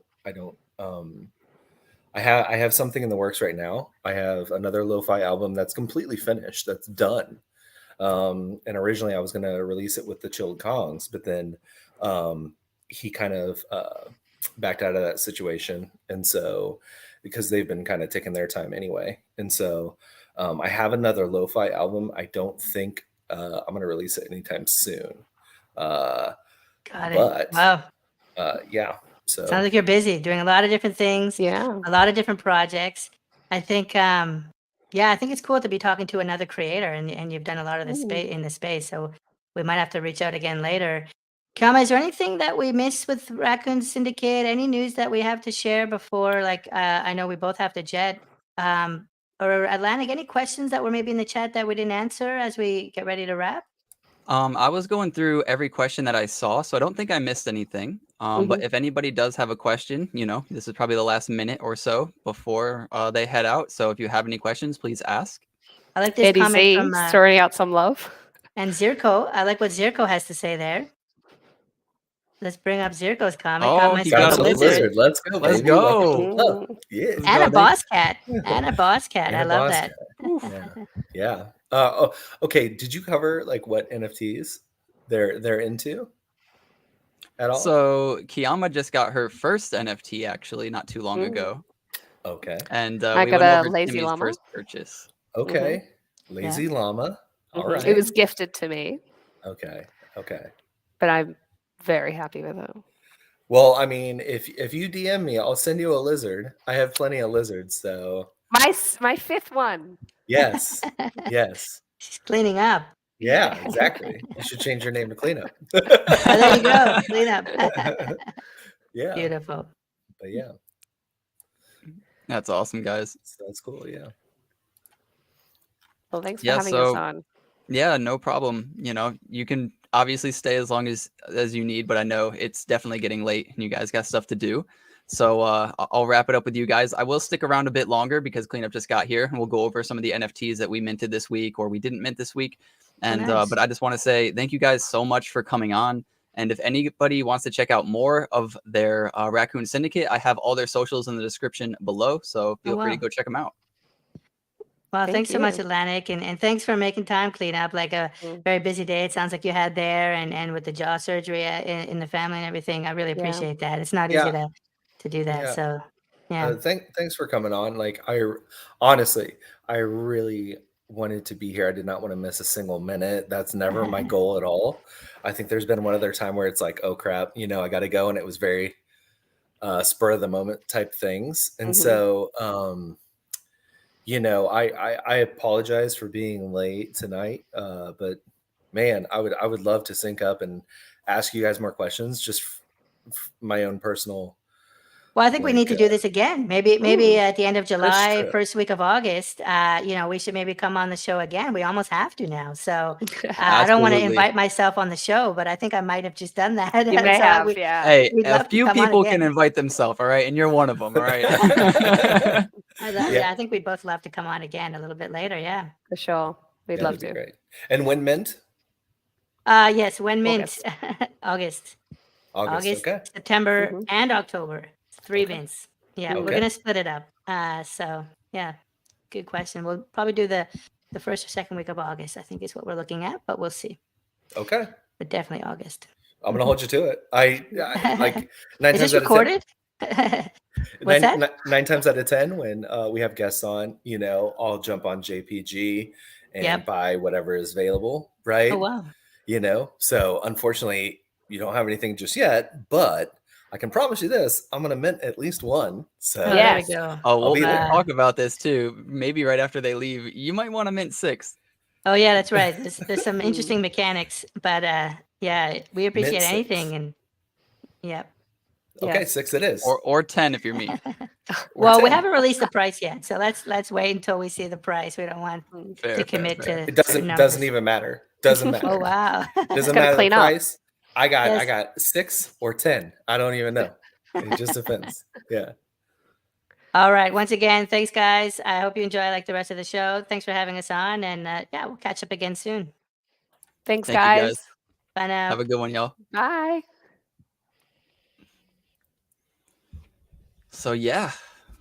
Dang, dude, I'm sorry I was not here. Like Aw, seriously. bro, you got real life stuff, man. You're at a softball game with your daughter. It's not like you're out sniffing coke, like smoking blunts in the alleyway with some It's like hobos. I came in bro, like a wreck, like what's going on, man? how's it going, guys? Yeah, no, No, I you're good, gotcha. man. But yeah, no, I was looking forward to it, always interested in looking at like other projects and stuff like that to see what they're doing. I'm really struggling like with utility, right? Because I got a great question from a community member this week, and it was like, dude, what are we doing? Right. And I thought the same thing. It's like, oh man, because I feel like, people, there hasn't been movement, there hasn't been talk, I haven't been that active, right? And so, they're asking like, well, what am I doing? And I'm like, well, okay, I don't know when the next collection will come up. Yeah, Nick always crushes it. That's a fact. Oh, Nikki. he crushed. Yeah, I got shy. I was like, oh, but that's not what I meant to do. I meant to turn on my mic. Yeah. But thank you. But yeah, so it, and so when you get questions like that, it's kind of like, well, shit, I want the posse to stay together, right? And that's the thing is like, how do you keep active? What can I do to bring members value is the real question. That's somewhat different than what other people are doing, right? Because everybody does game nights and stuff like that. Poker, I suck at. So I'm sure if it was for ADA, people would love that because they would definitely get my ADA. But you know what I'm saying? Like, I'm struggling. What keeps a community together? What keeps people going, even in the downtime? You know what I mean? I do. And I was actually thinking about this. There's a lot of projects that do poker, and that's great. That's absolutely fine. And that's crushing it right now. And I'm going to mint Space Pugs poker, for sure. Not financial advice necessarily, but I mean, I like it, I'm fine with saying that. I have no, quarrel or qualms or whatever it is with that project. I think it's going to be sick. But that means that they have to continuously provide poker tournaments, which is fine because they have the time to do that. But, I just wonder with some of these other projects, when you stop finding time to do poker tournaments, then how does the value stay? It seems like, the only value is when they have time and when they're playing poker. And I'm not talking about Pugs now. I'm talking about any project that does poker, So, it's something that can definitely be done, maybe needs to be done, but I think there needs to be a more permanent solution. And I'm just not sure what it is. I'm willing to have that debate or that talk because it needs to be had. It's a $1 million question, right? Like 100%. how to keep people engaged, right? Arrow art. I mean, Oh, hey, man, I actually do need some help with poker. If you saw my last 2 outings, I did not do well. Not do well at all. Yeah, there was the first one that I saw you in. You came from behind, like you were down big. I don't know which one you saw. And then you started doing really well, and then you just got knocked out. You were maybe like an hour deep or something like that. It's something to be proud of. I mean, yeah, I wouldn't have made it. I don't know how many people that actually play are professionals or good at the very least. So yeah, I have no idea how to judge my play. If I know for example, everybody in there is a pro and I come in 130th out of 200 people, I'm like, that's not bad. But if I know that everybody in there is a scrub and I came in 130th, it's like, oh, I'm just like everybody else. I need to improve. Yeah, I think that's $1 million question, right? Is like, okay, so I'm not providing art. I'm not necessarily pushing secondary, right? So what do I do? What is the next step? And they asked me this question, Tink did, and it was and same with Apollo. And so they asked me hey, what's next? And I'm like, well, I'm going to go to CNFT Con. And I think my idea is to network, right? Also, hold a podcast there, which would be pretty cool for you and I, if it was a live podcast. And so live podcast broadcast, where we could literally have just one camera because it's going to be me and you. Yeah. So that's crazy. We might have to do it on your computer because I don't actually have a laptop. That's fine. I'll bring it. So we'll just smush faces and just talk. Hey, man, what's going on? Yeah. So yeah, but I think that it's a rough thing. It's a very rough thing, and I don't envy projects because as the space continues to grow, the expectations, right, are higher now. Before it was just okay, well, you can have, a project and people will have it as their PFP, and it's a brag, right? Clay's, look, I mean, look at Clay's. Like when they first started, right? They had really cool animations, like, and they still do. They still top notch, whatever. Um, but that was their whole thing. Like there wasn't any utility. They didn't have a utility. It was just kind of like, here's art, and it was to be appreciated because those people put their hands and touched something, and you could see it, and it was hard work. And so I think that their utility came later after they were established, right? So then it was like, okay, so all of a sudden they're hooking up with Good Charlotte, which is crazy. That came from like left field. I had no idea, right? And I think everybody was taken aback by it. And so, and then they're going with the metaverse, which is great. I think their metaverse is going to be good. It's one of the ones that'll survive, maybe even more so than even Pavia. Who knows? I don't know. And now they have a token, right? Which is going to get released, which I'm not in love with the coin. Can I say that, Nick? Is that? I mean, what, with the look of the coin, or with the look idea? Of the coin, the eye of the look of it. Hold on, let me go look at the coin. Let me go look at the Clay token CNFT. Let me see. If I can find an image on here quickly, that'd be nice. Maybe I can find it in their Discord. I don't know if I've actually seen their coin. I know I'm gonna look at it. I'm gonna be like, oh, I've seen it, but do you have an image by chance? I personally do not, but Okay. it's. Do you want me to tell you what it is? I mean, yeah, you can tell me. I'm just not gonna know. It's a clay. It's a clay eye. Clay eye. Okay. Let's see. Would like it be in eye. sneak peeks? I mean, maybe. Yeah, it might be in there. It's their clay token. Yeah, I don't actually think I've seen it. Or I just scrolled by it really quick when I was reading the clay paper. But yeah, I'm not gonna go look through it. It'll take me too long. Token. Claymate's clay token. Oh boy. Yeah, no, I tried Google searching it. Now I'm in their Discord. There's no. It's got to be in their white paper. But I didn't like it, right? Yeah. So so the question is that what is next for utility? What is next, right? Because everybody's got the token. Everybody's got the metaverse. Everybody's got. Wait, I think I actually found it. Let's see. Is this it? Yes. Okay. So it's like it's weird, Clay's weird, but yeah, sure. Yeah, that's it. It's weird. It's weird. Yeah. I just like Clay's so much to where I'm gonna be biased, and I can't help it. I don't hate it at all. I don't hate it either. It's weird. Okay. Yeah.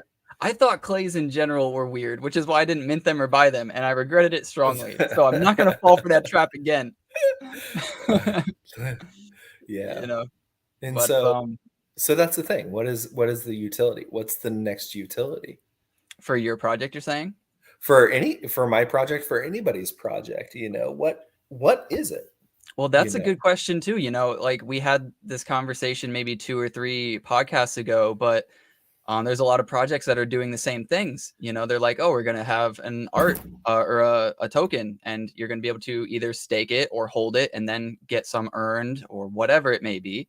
And we'll give you information later about what this token can do. So you have to trust this team, whichever team it is, to, not only give you the art, not rug, give you the token, not rug, but then also make this token worth it. And making the token worth it is the $1 million question. So when people are like, waiting for whatever utility they decide to do, I think that's kind of the wrong approach, because it could be nothing. And with anything else that's hyped up, look at Overexposed, really, really hyped. Everybody thought it was going to get hyper, and it didn't. And now the floor price has crashed. And, You know, some people are frustrated they didn't sell, maybe myself. And, you know, I probably would have bought back in because I think eventually with time, it is a great project and Ren is amazing and everybody a part of that team is amazing. Absolutely. But the hype died down so fast. And I think kind of the same thing with Benjamin's group is, you know, their whole thing was with changing NFTs and making these amazing art pieces. And everybody was just expecting amazing art. Like the best art they've ever thought of in their head was what everybody wanted. But then they got fun plastic and they were pissed. And you can say maybe they weren't pissed, but you can look at the floor price and you can see that it dropped from like 400 or 500 all the way down to 60, you know, very, very fast. People were pissed. At least that's what their, you know, actions showed. So it's really interesting. People have to be really out of the box nowadays. And I think artwork has to be the obviously first and upfront, like the foremost important part, but that's not all of it. It has to be community engagement has to be pretty strict, as in like every single day there has to be at least an announcement or a tweet or something, sneak peek. That has to be something, whether it's poker tournament, it can be anything. But a lot of projects, they struggle with keeping people engaged. And I think that's the biggest part because people don't all, excuse me, I personally don't always care about the art or what NFT I own, but if this NFT I own gives me interaction with a project every day, then I'm cool with holding that NFT, you know? And I don't really care about the art. Like if there was a project that looked like a RuneScape character, but you know, it allowed me to play RuneScape and there were RuneScape updates every day, I would be like, well, yeah, I'm gonna hold it forever. You know, people look at dead pixels and then people love to hate on pixel art, but you own like 10 dead pixels. So you don't hate pixel art. You're just specific with which pixel art, and this project is just unique. And I think that uniqueness is what people really, really need. Yeah, yeah, for sure. I mean, I agree wholeheartedly with that. Like, I'm struggling to mint stuff.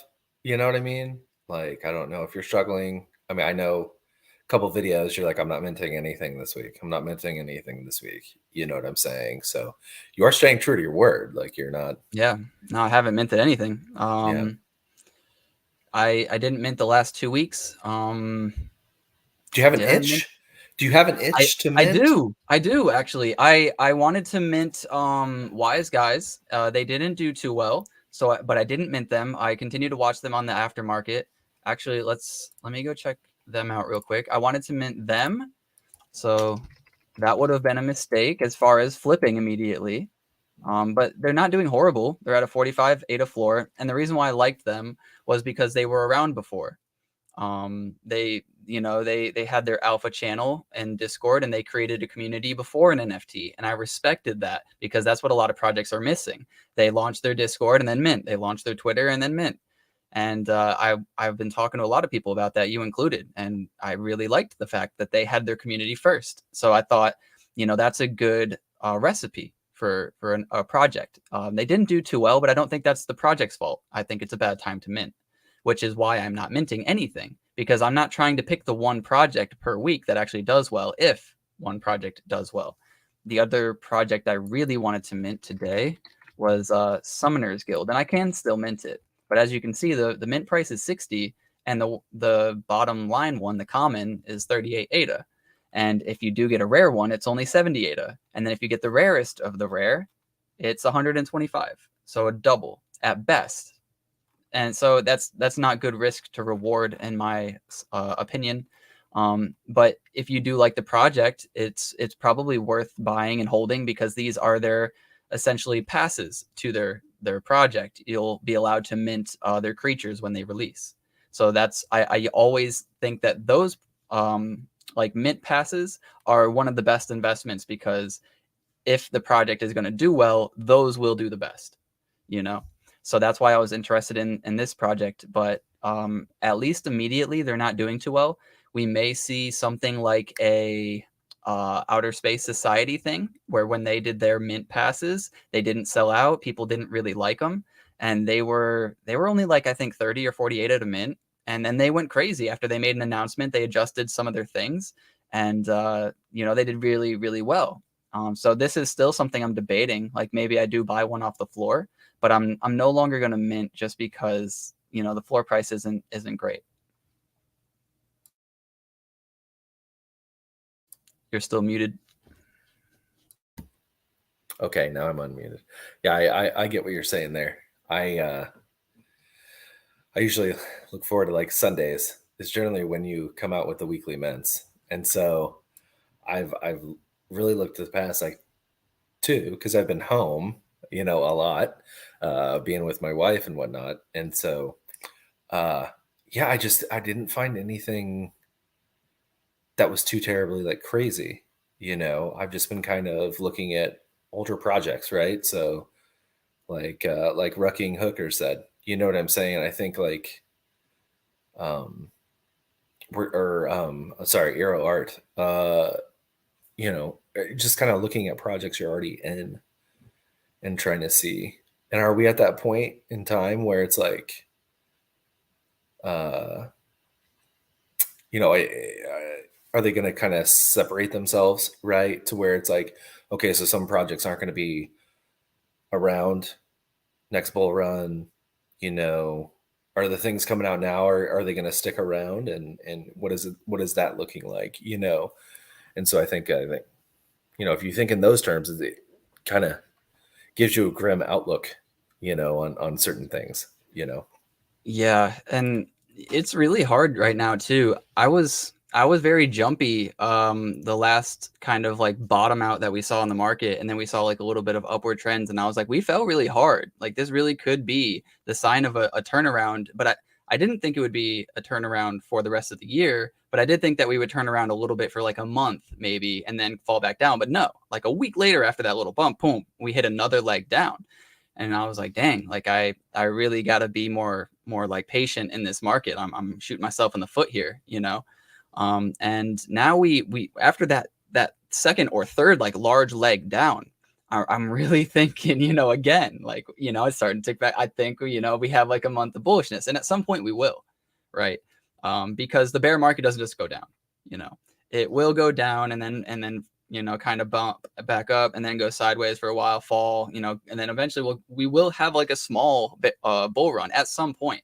And during that time, it's going to be, you know, you either have to have the thought, should I sell now, you know, and prepare for this bear market to inevitably come again, or do I just continue to hold like I always have? And I think those are the only options that you really have. And to help myself with that mentality, I do like to buy these big dips, you know, while we're red, while, you know, they say don't catch a falling knife. Like after we've fallen so hard, I do try to catch the exact bottom. And even if you're wrong, it usually the next day or two bumps up like 10%, right? So even if you're a little off, you do get some of it. And then when you kind of ride the momentum back up, you don't need to think like, oh, should I buy in? Because you already bought a little bit, you know? And sure, it could go right back down and that was a bad buy, but you still bought at a decent time. You didn't buy after the uptick. You bought on the downtrend. Well, before we get to some of the questions over there with Eero and Rucking, yeah, my idea, and this is just me, just look at it. I'm an idiot, right? So whatever. I got into Cardano early. You know, that doesn't make me a smart man or like whatever. It's just I've seen a little bit of the volatility involved, and my thoughts is like I'm unshakable. So you have to understand that number one, I'm not selling my ADA. Period. End of story. I have no interest whatsoever. Okay. But you know, if I'm buying at like 40 cents per coin right now, if it drops 50%, that's 20 cents. You know what I'm saying? That's like super cheap. But me in my mind, it's like I know that in a little bit it's going to be at $1. Okay, now it's going to be at $2. Then it's going to be hopefully at $3, you know, or whatever it may be, right? And so I'm looking at it as a long-term thing. It's definitely not a short-term thing for me. Like, Right. and I have that same mentality of here in the NFT space, right? So while Lucky Lizards, right, is considered OG over the span of time, right? If I'm planning on being here like 3 years, 5 years, whatever it may be, 10 years, whatever it is, right? This is just a small blip. You know what I'm saying? I can't come out with everything all at once, right? It just doesn't, it's not gonna, it's not gonna have long-term success, right? And I just don't think it'll be sustainable. You know what I mean? Because all these projects are coming out with everything all at once, and it's like, well, hold on. You What are we think like certain projects won't be sustainable? You're saying like release, like for example, Boss Cats with how they released everything like so fast. Is that kind of what you're talking about? Kind of, but I mean, they're working on a metaverse, so that makes sense, right? Like, but you know, when you're talking about like something that's like, okay, well, now we have the first thing, now we have a mutation, now we have, you know, something else that's coming out, you know, and they're not working on something longer term as like an excuse or something. You know what I'm saying? Like, metaverse is going to take a long time, right? So they say, oh, we're working on the metaverse. Okay, well, we expect that in like 2 years, right? Okay, you're working on something. But like a lot of these projects that are like art projects, right? The long-term stability isn't there because they're just doing so much so fast, right? Like purely art projects? Purely art and other things like that. It's kind of like, so something like Pendulum maybe may struggle because it's a lot art focus. Right. And so people are wondering like, okay, well, what's the utility? Well, don't rush it, dude. Like if I'm supposed to be here for a year or two, 2 years, 3 years, whatever it may be, you know, then don't rush it. You know, if your intention is you're going to stay in the space, like why rush everything out? Take your time. I think it's really just pressure. When like the community, they all talk about how they're going to be here forever. But then at the same time, they turn around and they complain why their NFT isn't worth double in the second they mint it. And it's like, dude, you said you were being here forever. What does it matter what it's worth right now? You've owned this NFT for less than an hour. And, you know, you're already in the Discord saying, what can the mods do when Lambo and stuff? And it's just like, bro, like, you know, you should only be buying projects that you like. But it seems to me that if you're doing that, you're probably buying to flip, and then you're upset that it didn't flip well. And so you want to blame the project or whatever it may be. But I just think there's so many really good projects or projects that could be really good projects, but now is not the time to mint them. We're in a downtrend. And let me actually open up OpenSea or OpenCNFT.io. And let me just show you like the analytics for the market data. Right. And you know, we're on an no, never mind. It's not an uptrend. Come on. So, well, obviously. Well, yeah, we can ignore that. Zero volume. Ignore that part. I totally get it. Yeah. You know, bumped up to like 1 million, which I'd say like 1 million is like average volume for us. That's not bad at all. You know, hitting 1 million. Yeah. But when you see these big upticks like this, it's normally our peak. And because there's not a whole lot of liquidity in Cardano, that means that these peaks will, at the moment, be followed by a large decline in volume. Right. Because we don't have that much liquidity and we used it, you know? Which is where we're at. Right. So, you know, I think we're going to kind of, you know, see us down here. And I don't know how long we're going to stay down here. Maybe we go lower. Maybe we go a little higher and bounce, hit 2 million a few times, but it just doesn't matter. You know what I mean? Like I need to start seeing it up here before I change my mind to buy. Right. And so that's all I'm really doing. Hey, Cardano's down. Change my mind. Yeah. Yeah. Exactly. And it's just playing it safe because there's a lot of good projects. Wise Guys, I think, would have been a decent project. Summoners Guild, I think, would have been a good project. Ted Nation, let's go. You know Ted? Ted, yeah. Yeah, Ted Nation. You know, they're not doing bad at all. 260,000 in the volume. They minted yesterday, and their mint price was 99 ADA. So sure, they're below floor or below mint, but this project I think would have done amazingly during a 2 million to 3 million volume day. You know, I think they'd be sitting at probably like 120, 150 minimum. But so I look at this more than I look at the actual projects. Yeah. No, I hear you. That makes sense. That definitely does make sense. Market sentiment does play a huge role in what people are willing to spend, right? Yeah. And I know we did Yeah. want to cover them. Sorry, I Car- got off track. Cardano Villa rugged. So they were around for a while. Was it just a slow rug, just something that was never going to take off? They were around for a while, though. Cardano Villa. Is their Discord just gone? No, it's still here. Let's see. Did they make an announcement about it? Let's see.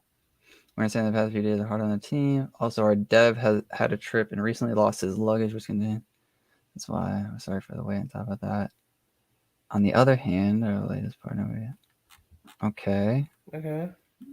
I don't see anything about a rug immediately. Yeah. I don't know. Maybe it's on Twitter. And Adamon has stopped working on their project because of volatility of the markets. Oh, okay. So Adamon was cool though, right? You played that. I played that. No, I'd never played Adamon. I played Ada Zoo. Ada Zoo. That's right. Yeah. Adamon was gonna be a Adamon. Pokemon game. Yeah, it was a Pokemon. Hey, whoa, watch it. Whoa. Hey, oh. Hey, He said the P word. He said a P word.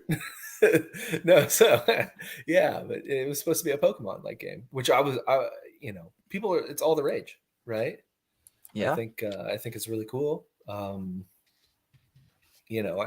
think which I have. I mean, you look at this, you tell me that doesn't look like Pokemon. I have and I have some of those. Yeah. So yeah, that's sad to hear because I thought they were really cool. Yeah, and there was another Adamon that got released. If they stopped, does that mean that they'll come back at some point? Maybe. I think so. I think they're just waiting for the uptick, right? Okay. Which I think we're all waiting for.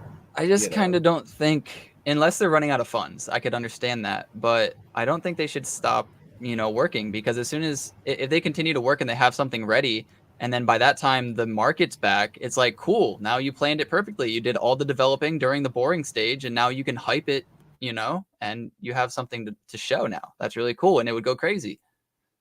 But if they don't have the funding, I kind of get that you can't operate at a loss for too long. Yeah, I don't know if they have the funding or not. I can't speculate. They have a Discord and stuff like that, and so I'm sure if you were to search that, like it would be on there. And then he wanted to know about Bad Fox and Thirsty Dogs. Yeah, so Bad Fox is created by a community member, Ben Ada, who created a tool for OG bears where you could go in, look up the rarity of your bear, see floor prices, stuff like that. And he did that just to be a homie. And OG bears really, loved him for that. And that's how I kind of met him. And he's just been a super nice dude, super helpful. When I was starting off like Rumble and my community manager job over in OG Bears, he was just super kind and helped me out, kind of getting used to all that. And now he's creating his own project called Bad Fox Motorcycle Club, which is like kind of a parody to laugh at like the Mad Dog / Boss Cat / Yeti, that sort of thing with the 3 car parts and rocket parts, stuff like that. But it's their own version of it. They're taking it seriously, but I think it did start and stem as a joke. But I kind of like the project just because he's been working on this project for about 2 or 3 months now, I want to say. He was in the community first. So like I said, that was kind of my logic for liking Wise Guys. And that's kind of my logic for liking Bad Fox. I've seen him in the community. I think he's a really nice dude, and I just have respect for him. So even if the project doesn't do fantastic, maybe it's during a bear market, I still think he's not here to just take your money. That's just my opinion on it. And when I saw it, like I had the same general opinion. I was kind of, at first I was like, oh, I don't like the art. And then I was like, well, wait a minute. It kind of does look pretty cool. Like, and so then we spoke about it one night, for quite a bit. We were like looking at sneak peeks, and I was like, man, you know what? Like, this is actually pretty decent. But I was in like the Mad Dog Car Club or whatever, which, dude, I don't know what the heck happened there. I don't know what happened with Mad Dog, but yeah, I think that I don't know. The girls look cool, you know.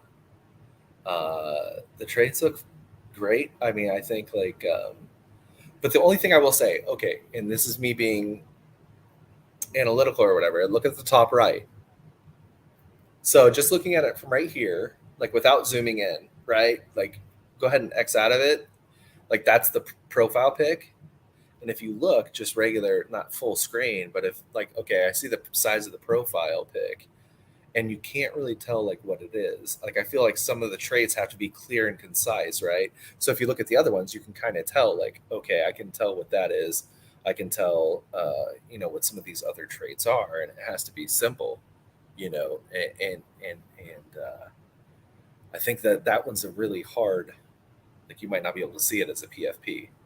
You know what I mean? Yeah, that was some of the uniqueness that I was talking about, that projects kind of need to have. It's not only clean art, but it's a clean distinction from other art that's really hard to do.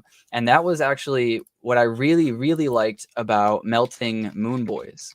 I didn't actually mint them and I didn't buy one off the aftermarket, even though I told myself I probably should, because I saw, or at least I thought I saw, artwork that stood out to me. I've been on a losing streak lately, like in the last probably like 4 weeks ago before I stopped minting, which is why, I hadn't really been trusting a whole lot of my gut decisions lately, which is why I took a step back and decided not to mint, because there's only one project every week or two that actually does really, really well and is actually worth it. And Melting Moon Boy happened to be one, which I would have been right if I went with my gut. But then again, if I always went with my gut, I'd be wrong more than I'd be right. So I just decided to kind of take a step back. But this type of art, I mean, tell me if I'm wrong. Does it not stand out to you? Like it's definitely its own thing, you know? Yeah, no, I like it. I liked them when I initially saw them. Right? I was like, oh, those are actually really cool. And you covered them at least I think twice, right? In a couple of Maybe your twice. videos. Yeah, maybe Yeah, twice. Once or twice. and they stand out. Like they look pretty cool. This one's cool. I love like glowing and lighting Yeah, effects. So yeah, I love that stuff. and overall, like I think, yeah, those are pretty cool. I'd like to see more like what the project's all about and this, that, and the other. Maybe they could be on like a podcast or something. But Hell um, yeah. you know, uh, it's interesting to see where this goes, right? Like what's going to happen with the projects, what's going to happen here, with even like Melting Moon Boys, what's happening with Soho Kids, what's happening with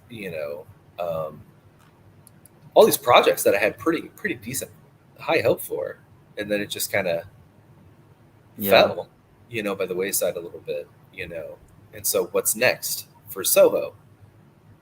Don't know exactly. Soho, don't know. So Yeah. it's like it's hard saying, like, trying to be really particular on what to get into. I It's the same old, dude. Like, Did you okay, like Deadly Sins? I thought they were pretty cool. I didn't mint any, right? Because Yeah. I didn't mint anything. I haven't had time to even fart and cough, Oh, bro. they're back Like, up a little bit. Not bad. yeah, They're around like 48-ish. I think the mint price was 60. okay, I really liked these, honestly. I really like the art. I think these are also very unique. They're not like that super clean 3D, but right, they're like that super clean drawing. They right, look like they're actual sketches. And I don't know exactly how the artist did these, but they look like they were actually sketched. right. I Which is really cool. like them. Yeah, yeah, yeah. But yeah, I decided not to get any just because of the bear market that we're in. And in all honesty, there's been a few times I've been hovering my mouse over that buy button, Yeah. and I'm just like, oh, I really like it. I want to get it. But Did you buy? Have you bought anything? I don't think so. I You don't think just I bought literally anything. wait. How's Um, Equine doing? that's a good question. That was where my mind went too. Well, I was like, did I even buy any equines? And I didn't. I haven't bought any equines. 350. 350. You got a 132 for 265, baby. No, thank you so much for that, bro. When you sent me, so when you saw that, I was wondering to myself, I was like, why aren't you buying it? Do you just not have the same conviction? I have my 2. Like, I'm fine with just having 2 for right now. Like, I'm fine. I'm Okay. fine. I have a Okay. Colt. I have a Philly. Okay. Okay. My Colt, as we all know, is a 153. Okay. What more do I Fair. need? Okay. Fair. And then Very my fair. Philly, I think my Philly is like a 138 or something like that. And Okay. so they You should got make good pretty. ones, man. This is some bull, They man. should. They should get pretty successful babies. You know. Yeah, that's So we'll true. see. You did get some good ones. I mean, the way I look at it is I really believe in this project and they're going to pump. And at some point while they're pumping, I'm going to want to make some profit. But I don't want to not have a lot of these or like a decent amount of these. So how do I make profit and keep some? I got to buy a bunch around 300 to 260 is how I look at it. So but that's just like I have a long-term game plan with these, and it's not necessarily fixed. It's not like, oh, I'm going to sell these by the end of next year. It's like I'm going to sell these when they're ready to be sold. I have no idea when they're ready. You know what I mean? They're in the oven. I take them out every once in a while. I stick in my finger. I taste it. You know, it's not ready. It's not done yet. Not done. You turned off your mic. Oh shit. Okay. So go ahead and go up and look at the wallet distribution. Okay. Wallet distribution actually is really good. It's about 3 per wallet, right? Which if you think about that, you know, and this is just me, you have to have at least 2, right? Who's not going to have a Colt and a Philly? Right. You know what I mean? And so it's lining up to be pretty well distributed, I think. Now there could be people that just have 1, obviously, and there could be people that have like 20, you know. But you know, I think man, I'm interested to see what they do and how it performs and when it actually can produce something, you know. Yeah. To me, this is like, and like, not financial advice, but to me, this is my opportunity to finally be one of those people that are like, yeah, I bought 10 space buds back in the day, you know, and I, you know, that's how I got my 50,000 and I just play with like 50K. And that's why I own 40 Pavia plots and I sold 20 of them when they were 900 and now I own 20 for free. And, you know, this is my moment to finally start that is how I see it. So Yeah. like, it's a blue chip in my eyes, in my mind. Can't tell me otherwise. Convince Yeah. my mind. I'll put up a booth, whatever it may be. Yeah. And when, you know, the mint price was 250 for the bundle, and these were chilling around 290, 280 to 300 in that range for months, while Pavia, you know, kind of came down but blasted off to 900. And then you also had, you know, Clay's bump from like 1300 to 3200, and then Metaverse Project. Everything was going crazy. All the blue chips, Space Buds, everything. But these equine horses weren't. And so I was like, okay, well, this is my chance before they go crazy. Let me get some. So Yeah, and I think you're correct, obviously. You know, I I know it's in December, right? It's a half a year away, I thought it was right? October. No, or October, November.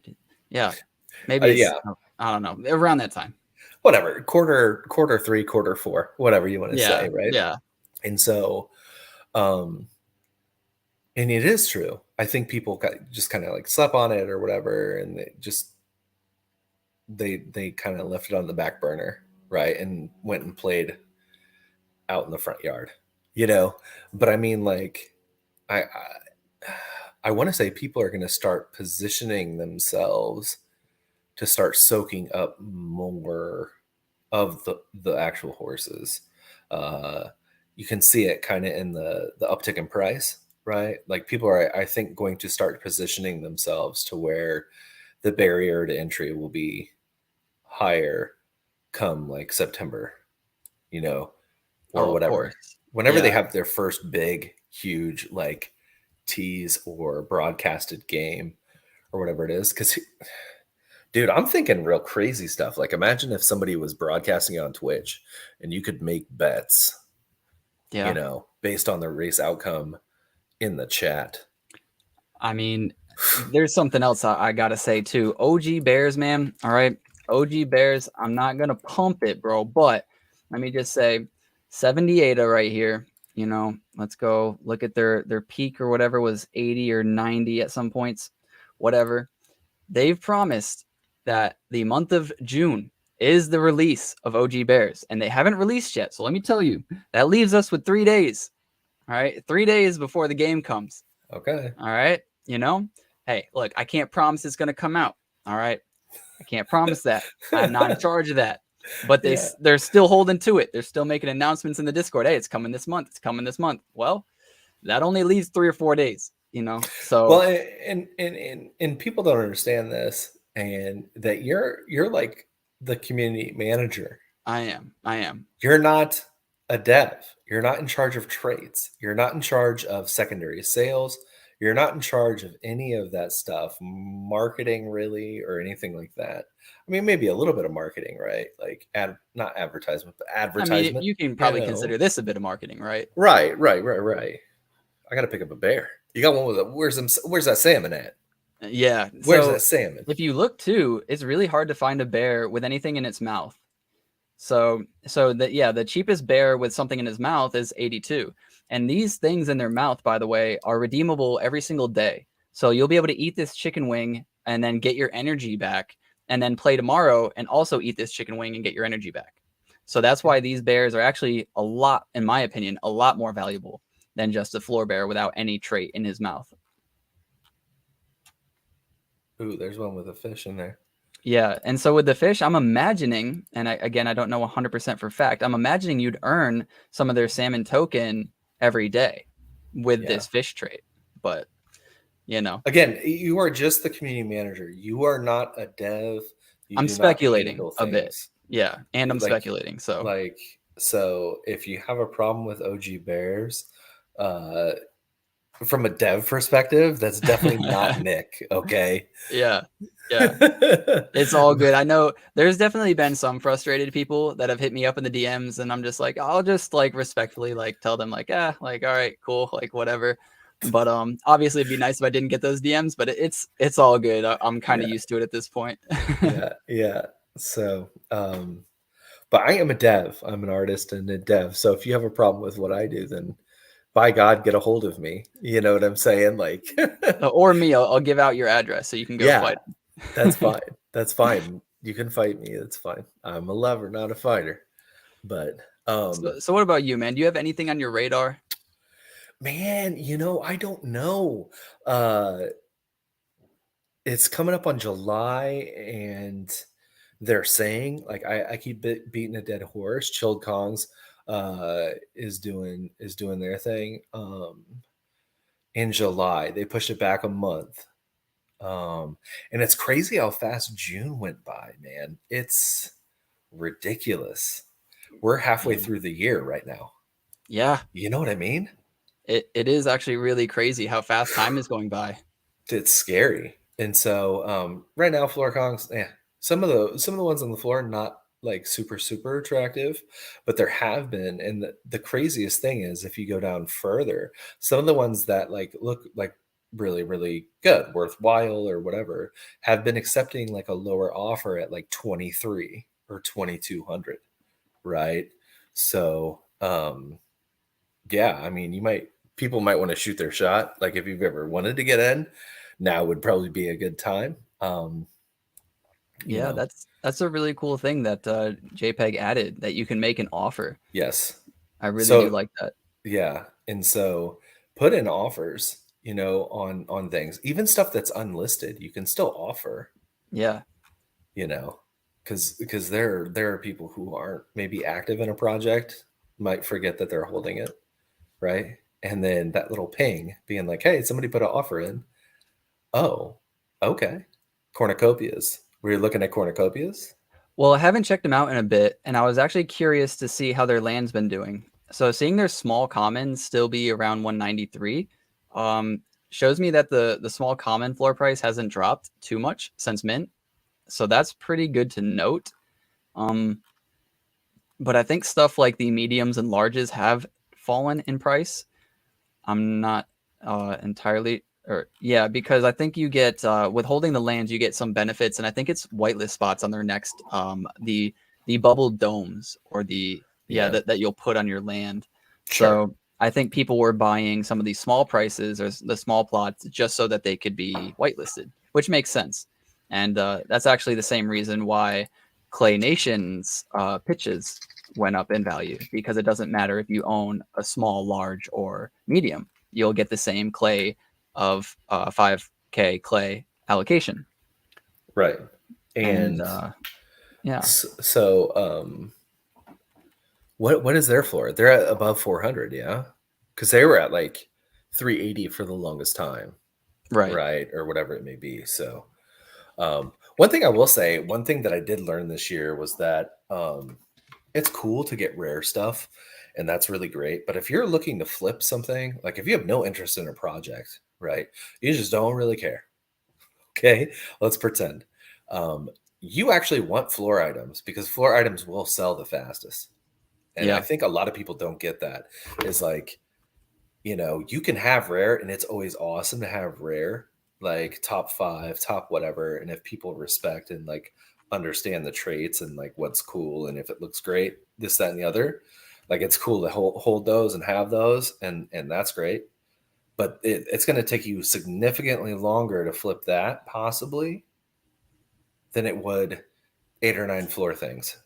Yeah, I mean, if you're trying to sell a rarer one for floor, it will sell quicker. But if you're trying to get real value, like if you're trying to get middle value, it's super hard. Like if there's a floor for, let's say 50, you bought it for 40, whatever it is. But then you have like, I don't know, a rank 2000, right, out of a 10K collection.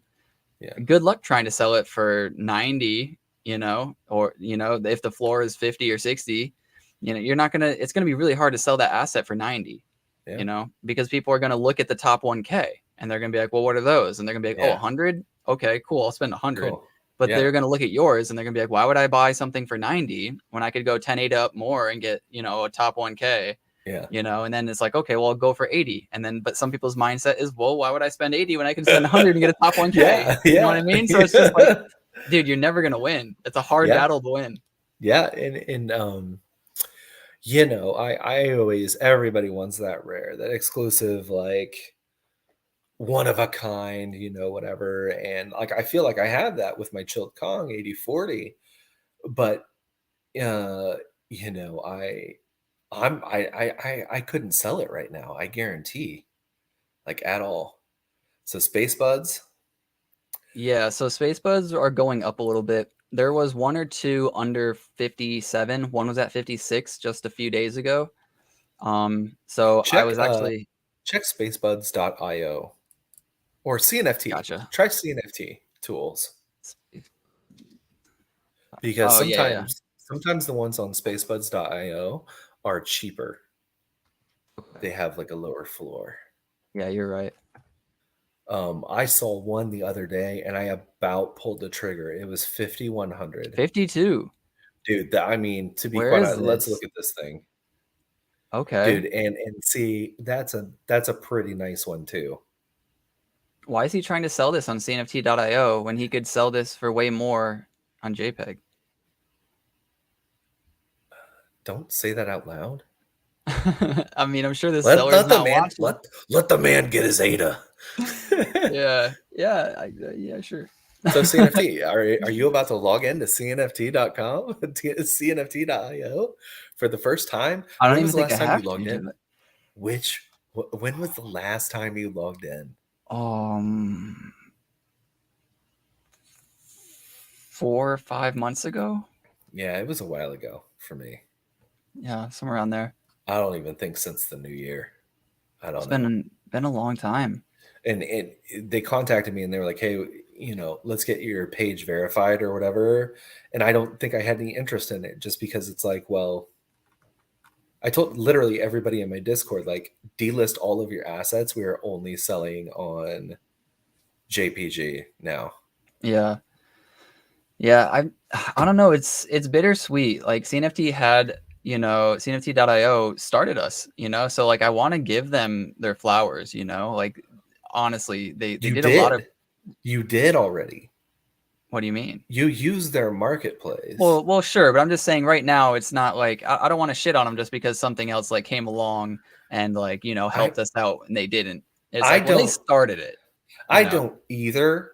But the fact of the matter is, and this is just me talking business, okay? The fact of the matter is they shuffled their goddamn feet for too long. Getting projects verified. For me to get my project verified on CNFT, I had to be number 2 in sales for a week straight. And then I finally got Stale's attention and everybody else's attention. I had to at them multiple times. I had to outsell Claymates. That's fair. That's actually a fair point. I wasn't a project creator at the time of myself using CNFT.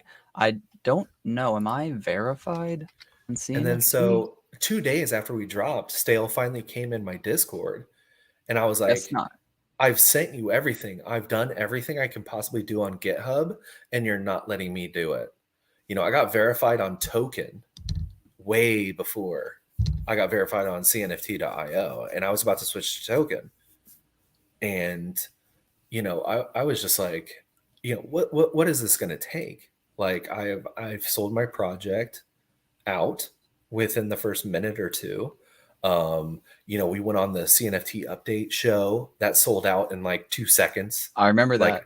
I've talked to him multiple times personally, like, bro, verify my project so we can have people not get scammed.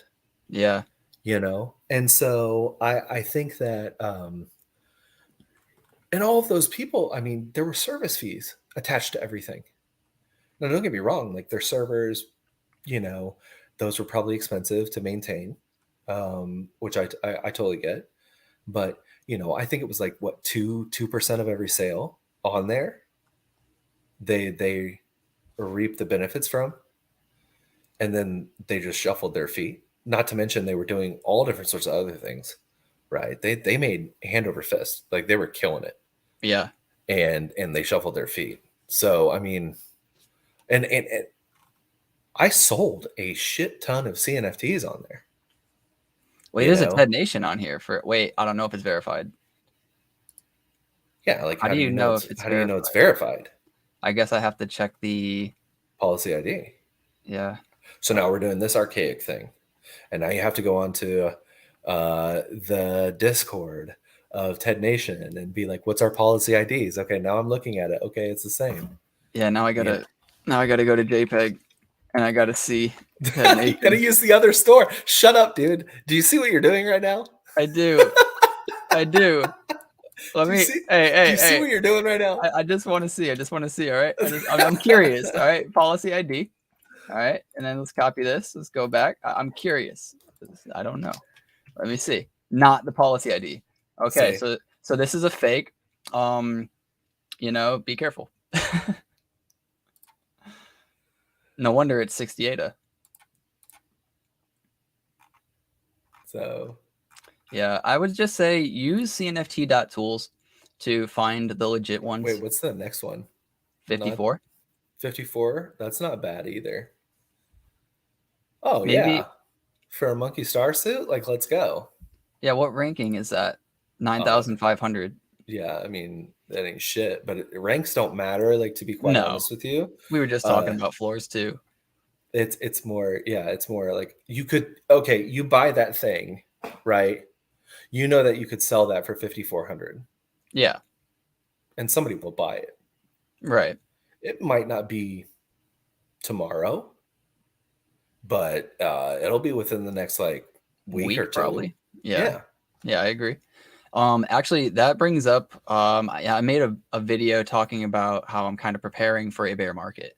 Now, I don't necessarily think we will enter into any sort of crazy bear market where Cardano goes to 20 cents, but I do think it is a possibility. And if you don't think it's a possibility, be careful. Like, don't get over your head, because it is a possibility. We don't know where this market's going. I'm fully waiting on it. Yeah. I already have buy orders in place at 22 cents. Yeah.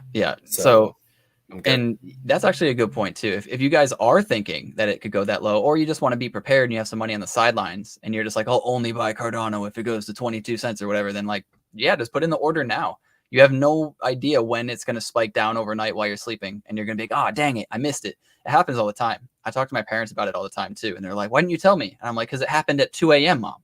Like, sorry, you know, and, but yeah, I'm preparing to buy up space buds if we go into a bear market.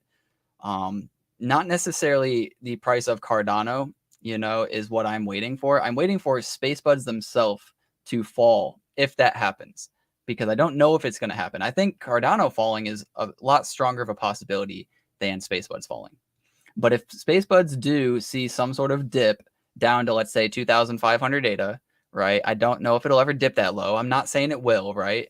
But I'm just saying I'm saving up some ADA on the sideline for a worst case scenario, because worst case scenario is the only scenario where I am fucked. Like that would mean all my equines that I've been buying for the last 3 months are crushed down to probably 100. All my clays, all my lands, all my cornucopias, all of it is donezo. I'm screwed, and I'm not going to be selling anything then.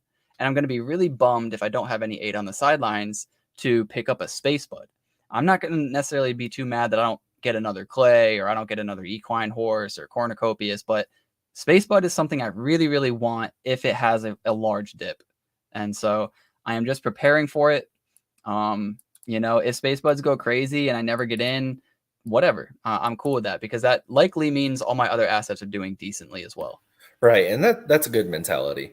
Like to be quite honest with you, like, you know, when holding space buds in like your wallet, you do feel like, you know, Prestigious, right? Because I think it's something to look for, somebody that people want to obtain, right? And you know, when I got my first space bud, I couldn't believe it.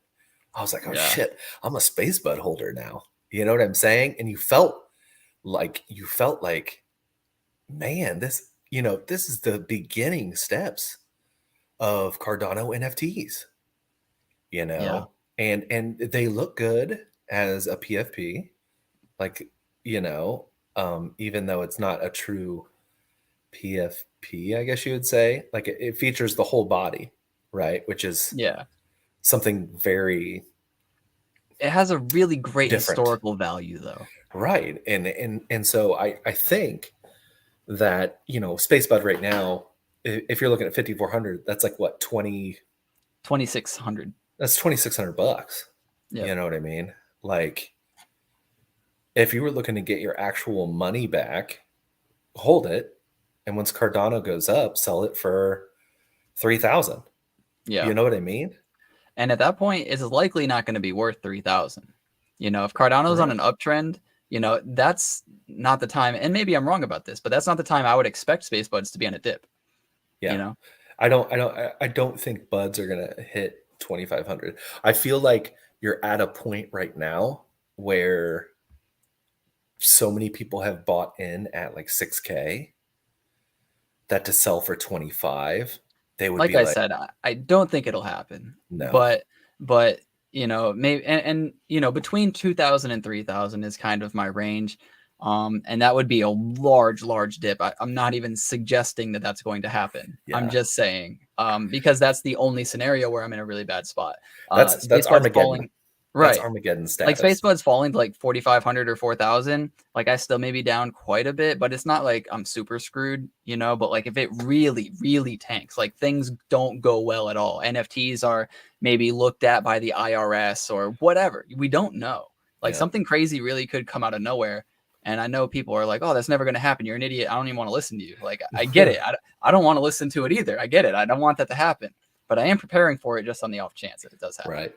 Right. And, you know, I think for me, you know, having space buds in the wallet it's a cool feeling. Like regardless, you know, I think in the Cardano space buds are a cool feeling. Like, you know what I mean? I don't necessarily get the same feeling with a whole lot of other projects. Having a clay is certainly up there. You know what I mean? I think having a clay is definitely one one of the things to be sought after, just having some of those. But yeah, Did you hear about onesies? no, I did not. What was that? So onesies are actually a project underneath Ratstow. So they're working Okay. together, and this was their most recent mint. I think it was their first mint for onesies. And Ratstow holders were able to mint for a cheaper price. I forget the mint price, actually, but these just minted not long ago. And what do they do? Are they just like pictures or? When I covered them, they didn't release a whole lot of utility. I think they said that they were going to talk about that later. But I haven't looked back into them, so I actually don't know what they're going to be used for. And again, I just didn't mint just because I'm just nervous to mint anything right now. Yeah, as am I. Very nervous. In fact, I don't know a whole lot of, besides what's in your videos. I don't know a whole lot of what's happening. Yeah, I missed some big ones actually. I missed Ada and Veda's mint that they had, I think today, and then I also missed Beyond Rockets, which I didn't even know about until this morning. Yeah, Beyond Rockets CNFT. I know about Beyond Rockets. Yeah, If you look at the second one, that's their lo-fi album. Okay, cool. So how long have Beyond Rockets been out? Forever. Okay. Yeah. Yeah, I don't know how I didn't hear about this. For a very long time. They're very very well known. And they create like little rooms. Like if you see down low, a little bit lower. I saw them talk about a tower that they have. Yeah, they have the Cardano tower. That room looks really cool. And their first, that's their gaming room. Right there. And so they also have, the first one I think was an apartment, and then they had Charles's room with like a lobster and all this other stuff. And they also made that, which was pretty cool. I mean, they look cool. They're creating like a metaverse to where you can play inside, and yeah, it's pretty badass. I have a Mecca room. So do you know what they're minting this week on the 30th? Right there, those 3D guys. Oh, those boxes. Okay, gotcha. And so that's going to be their players inside the realm. Okay. So the idea is if that you look, go to JPG and look up Beyond Rockets. Okay.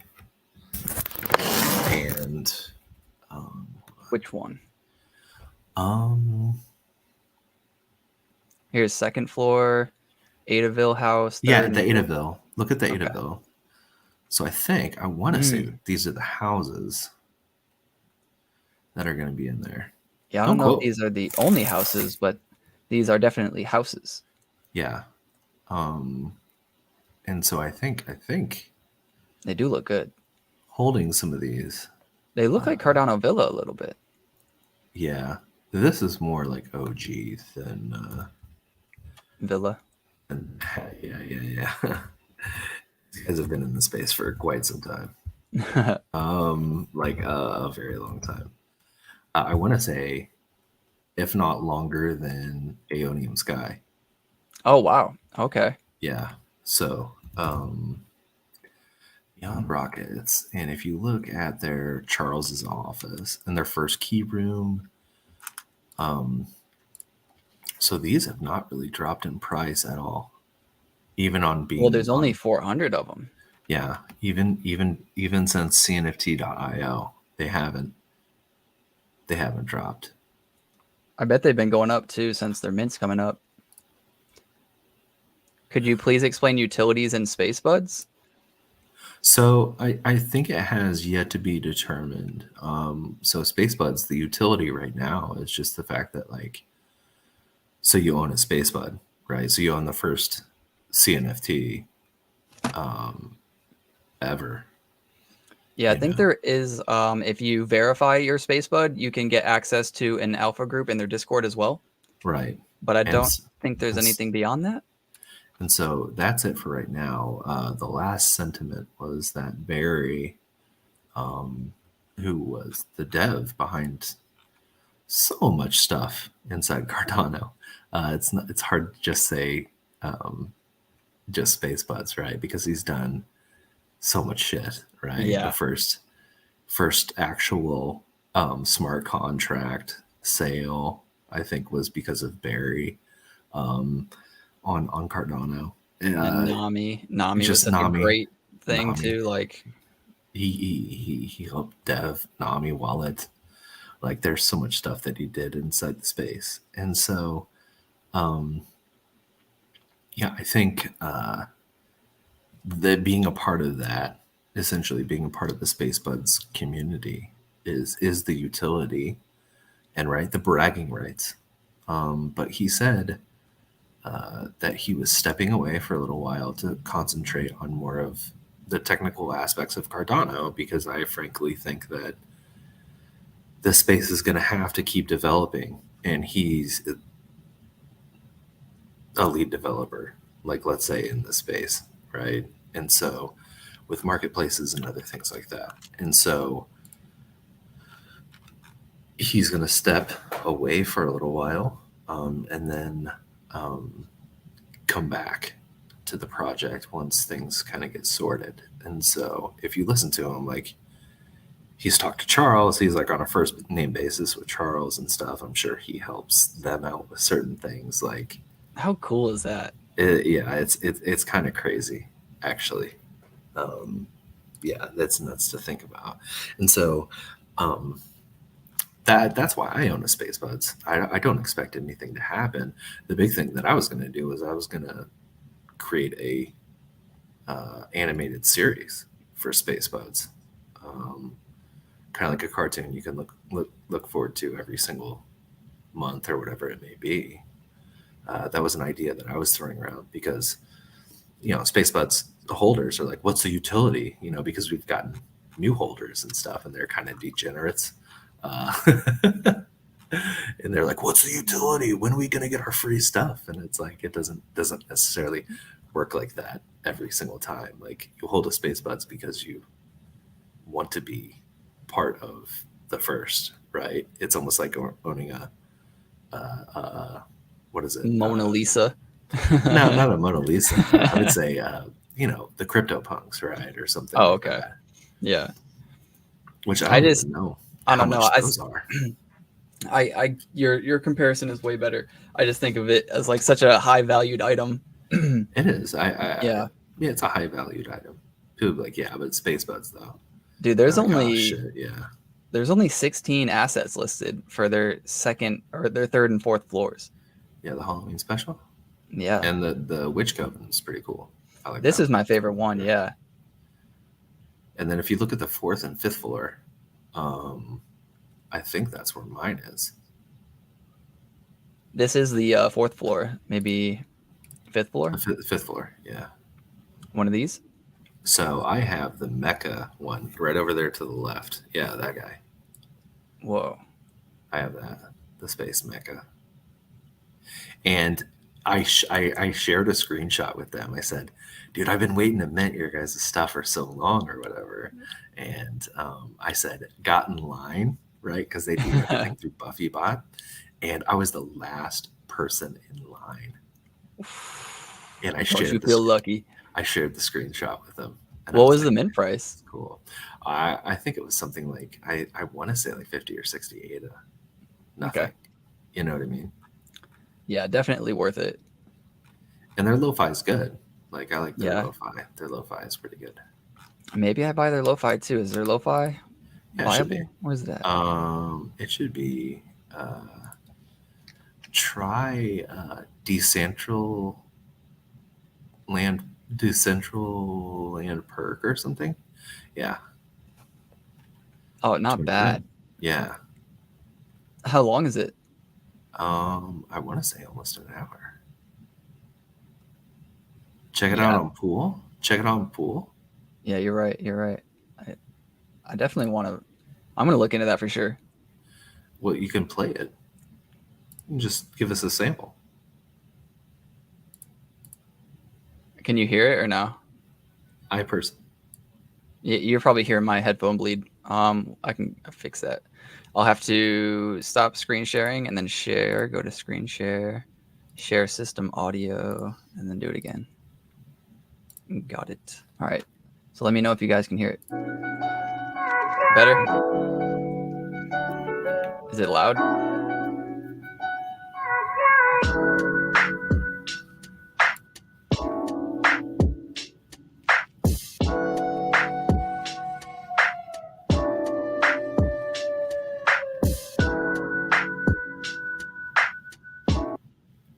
Yeah, I don't think I can get copyrighted for this, but No, you can't. I don't think so. I just go to the next one. yeah, that was banging though. I like that. Yeah.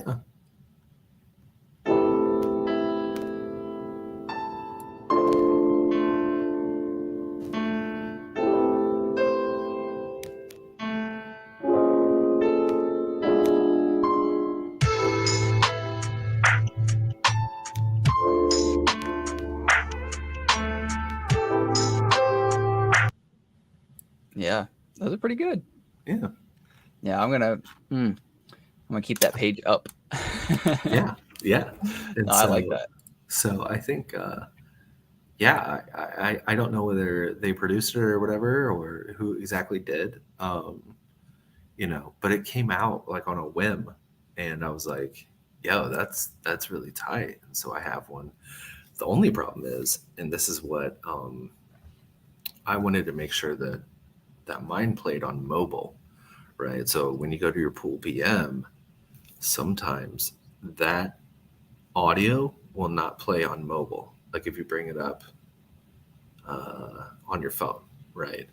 Whereas I wanted to make sure with mine that everything was coded correctly to where you could play it mobily, and you can. And so I'm like, thank God. Jeez, that beats. That was my main concern. Yeah. No, I was just thinking, because I was like going through my timestamp in my last video I released yesterday to see what was minting, so we could talk about it, just to see if there was anything worth it. And dot creatures. Yeah. They look pretty interesting. I looked at those. Those are like voxel art. Yeah. Yeah. Yeah. Let me go bring them up. Bring them out. Bring them out. You're thinking the same thing. Dot. Yeah, I think it looks pretty good. Yeah. I mean, voxel is one of those art styles I think that's hard to shit on, in my opinion. Right. Or at least all the voxel art that I've seen has been good voxel art. Yeah, right. So I don't think anybody's going to have any problems with their art style. So it's going to really depend on their community and like managing, see how they do and what kind of unique things they can bring to the table. Yeah, no, that's cool. But yeah, I'm interested in it. I don't know if I'll mint it. I don't think I said I'm not going to mint anything this week in the video. I may have, but yeah. If I'm going to mint anything, let me go quickly look at the timestamp. Let's see. I was debating TED. I was debating Summoner's Guild.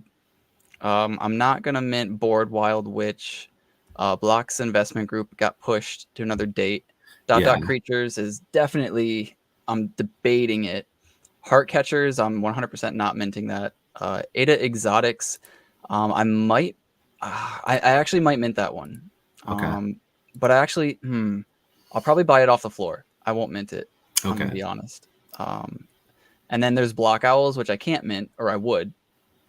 And then there's Pups of Anarchy, which I am definitely debating as well, just because I do think Dot Creatures and Ada Exotics and Pups of Anarchy have potential, but during this bear market, I don't necessarily think they'll be more than their mint so soon after. Gotcha. Yeah. Have you heard of Ada Exotics? I have. You covered them in the video. That's true. And I watched that for sure. Yeah, I made a whole video to that project as well. And if you are a lucky, or if you are an Ocean holder, all you have to do is go to their Discord and tell them you're an Ocean holder, and you are automatically whitelisted. Nice. Yeah. That's sick. Yeah. But yeah, I don't know exactly Yeah, what to mint? You know. Safest thing is just to not mint, but that's not fun. Yeah, I know. It sucks not minting. I'm gonna be 100% honest with you. It sucks not minting. It does. I wasn't starting to get withdrawals until like this week. Yeah.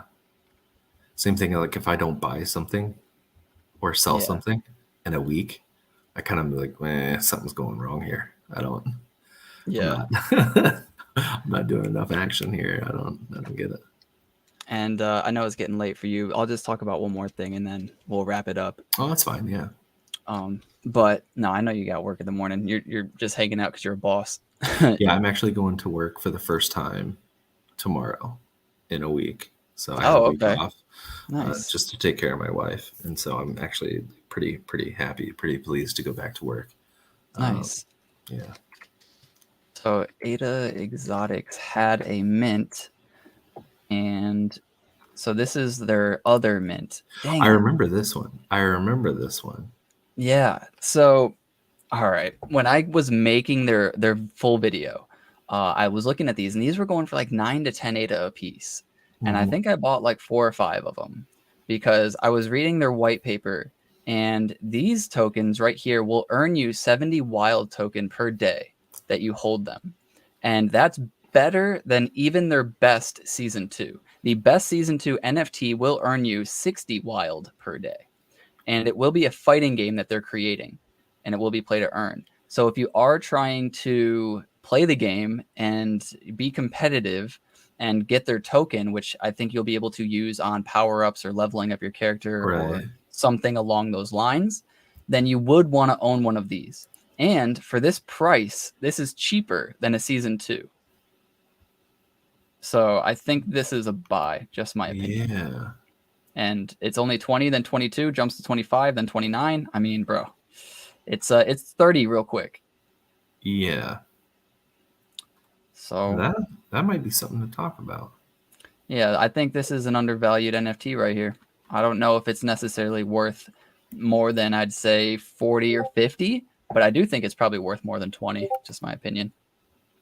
Yeah.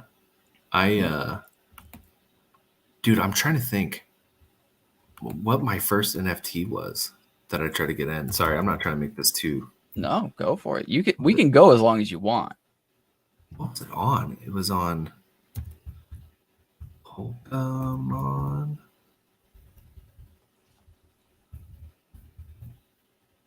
You're talking about your first NFT ever?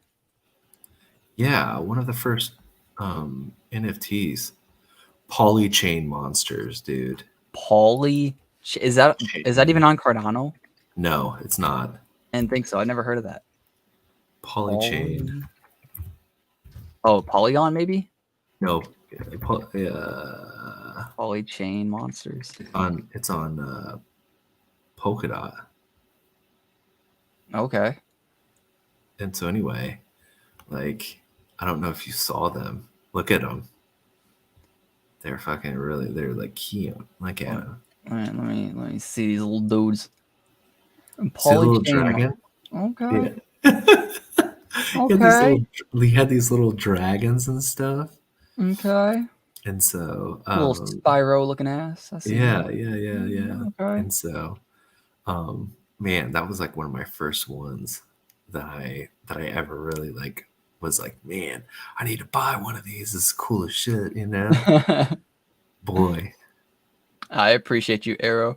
Even if nobody was watching, I'd still talk to Cleanup. He's just such a cool dude. So that's my wife, man.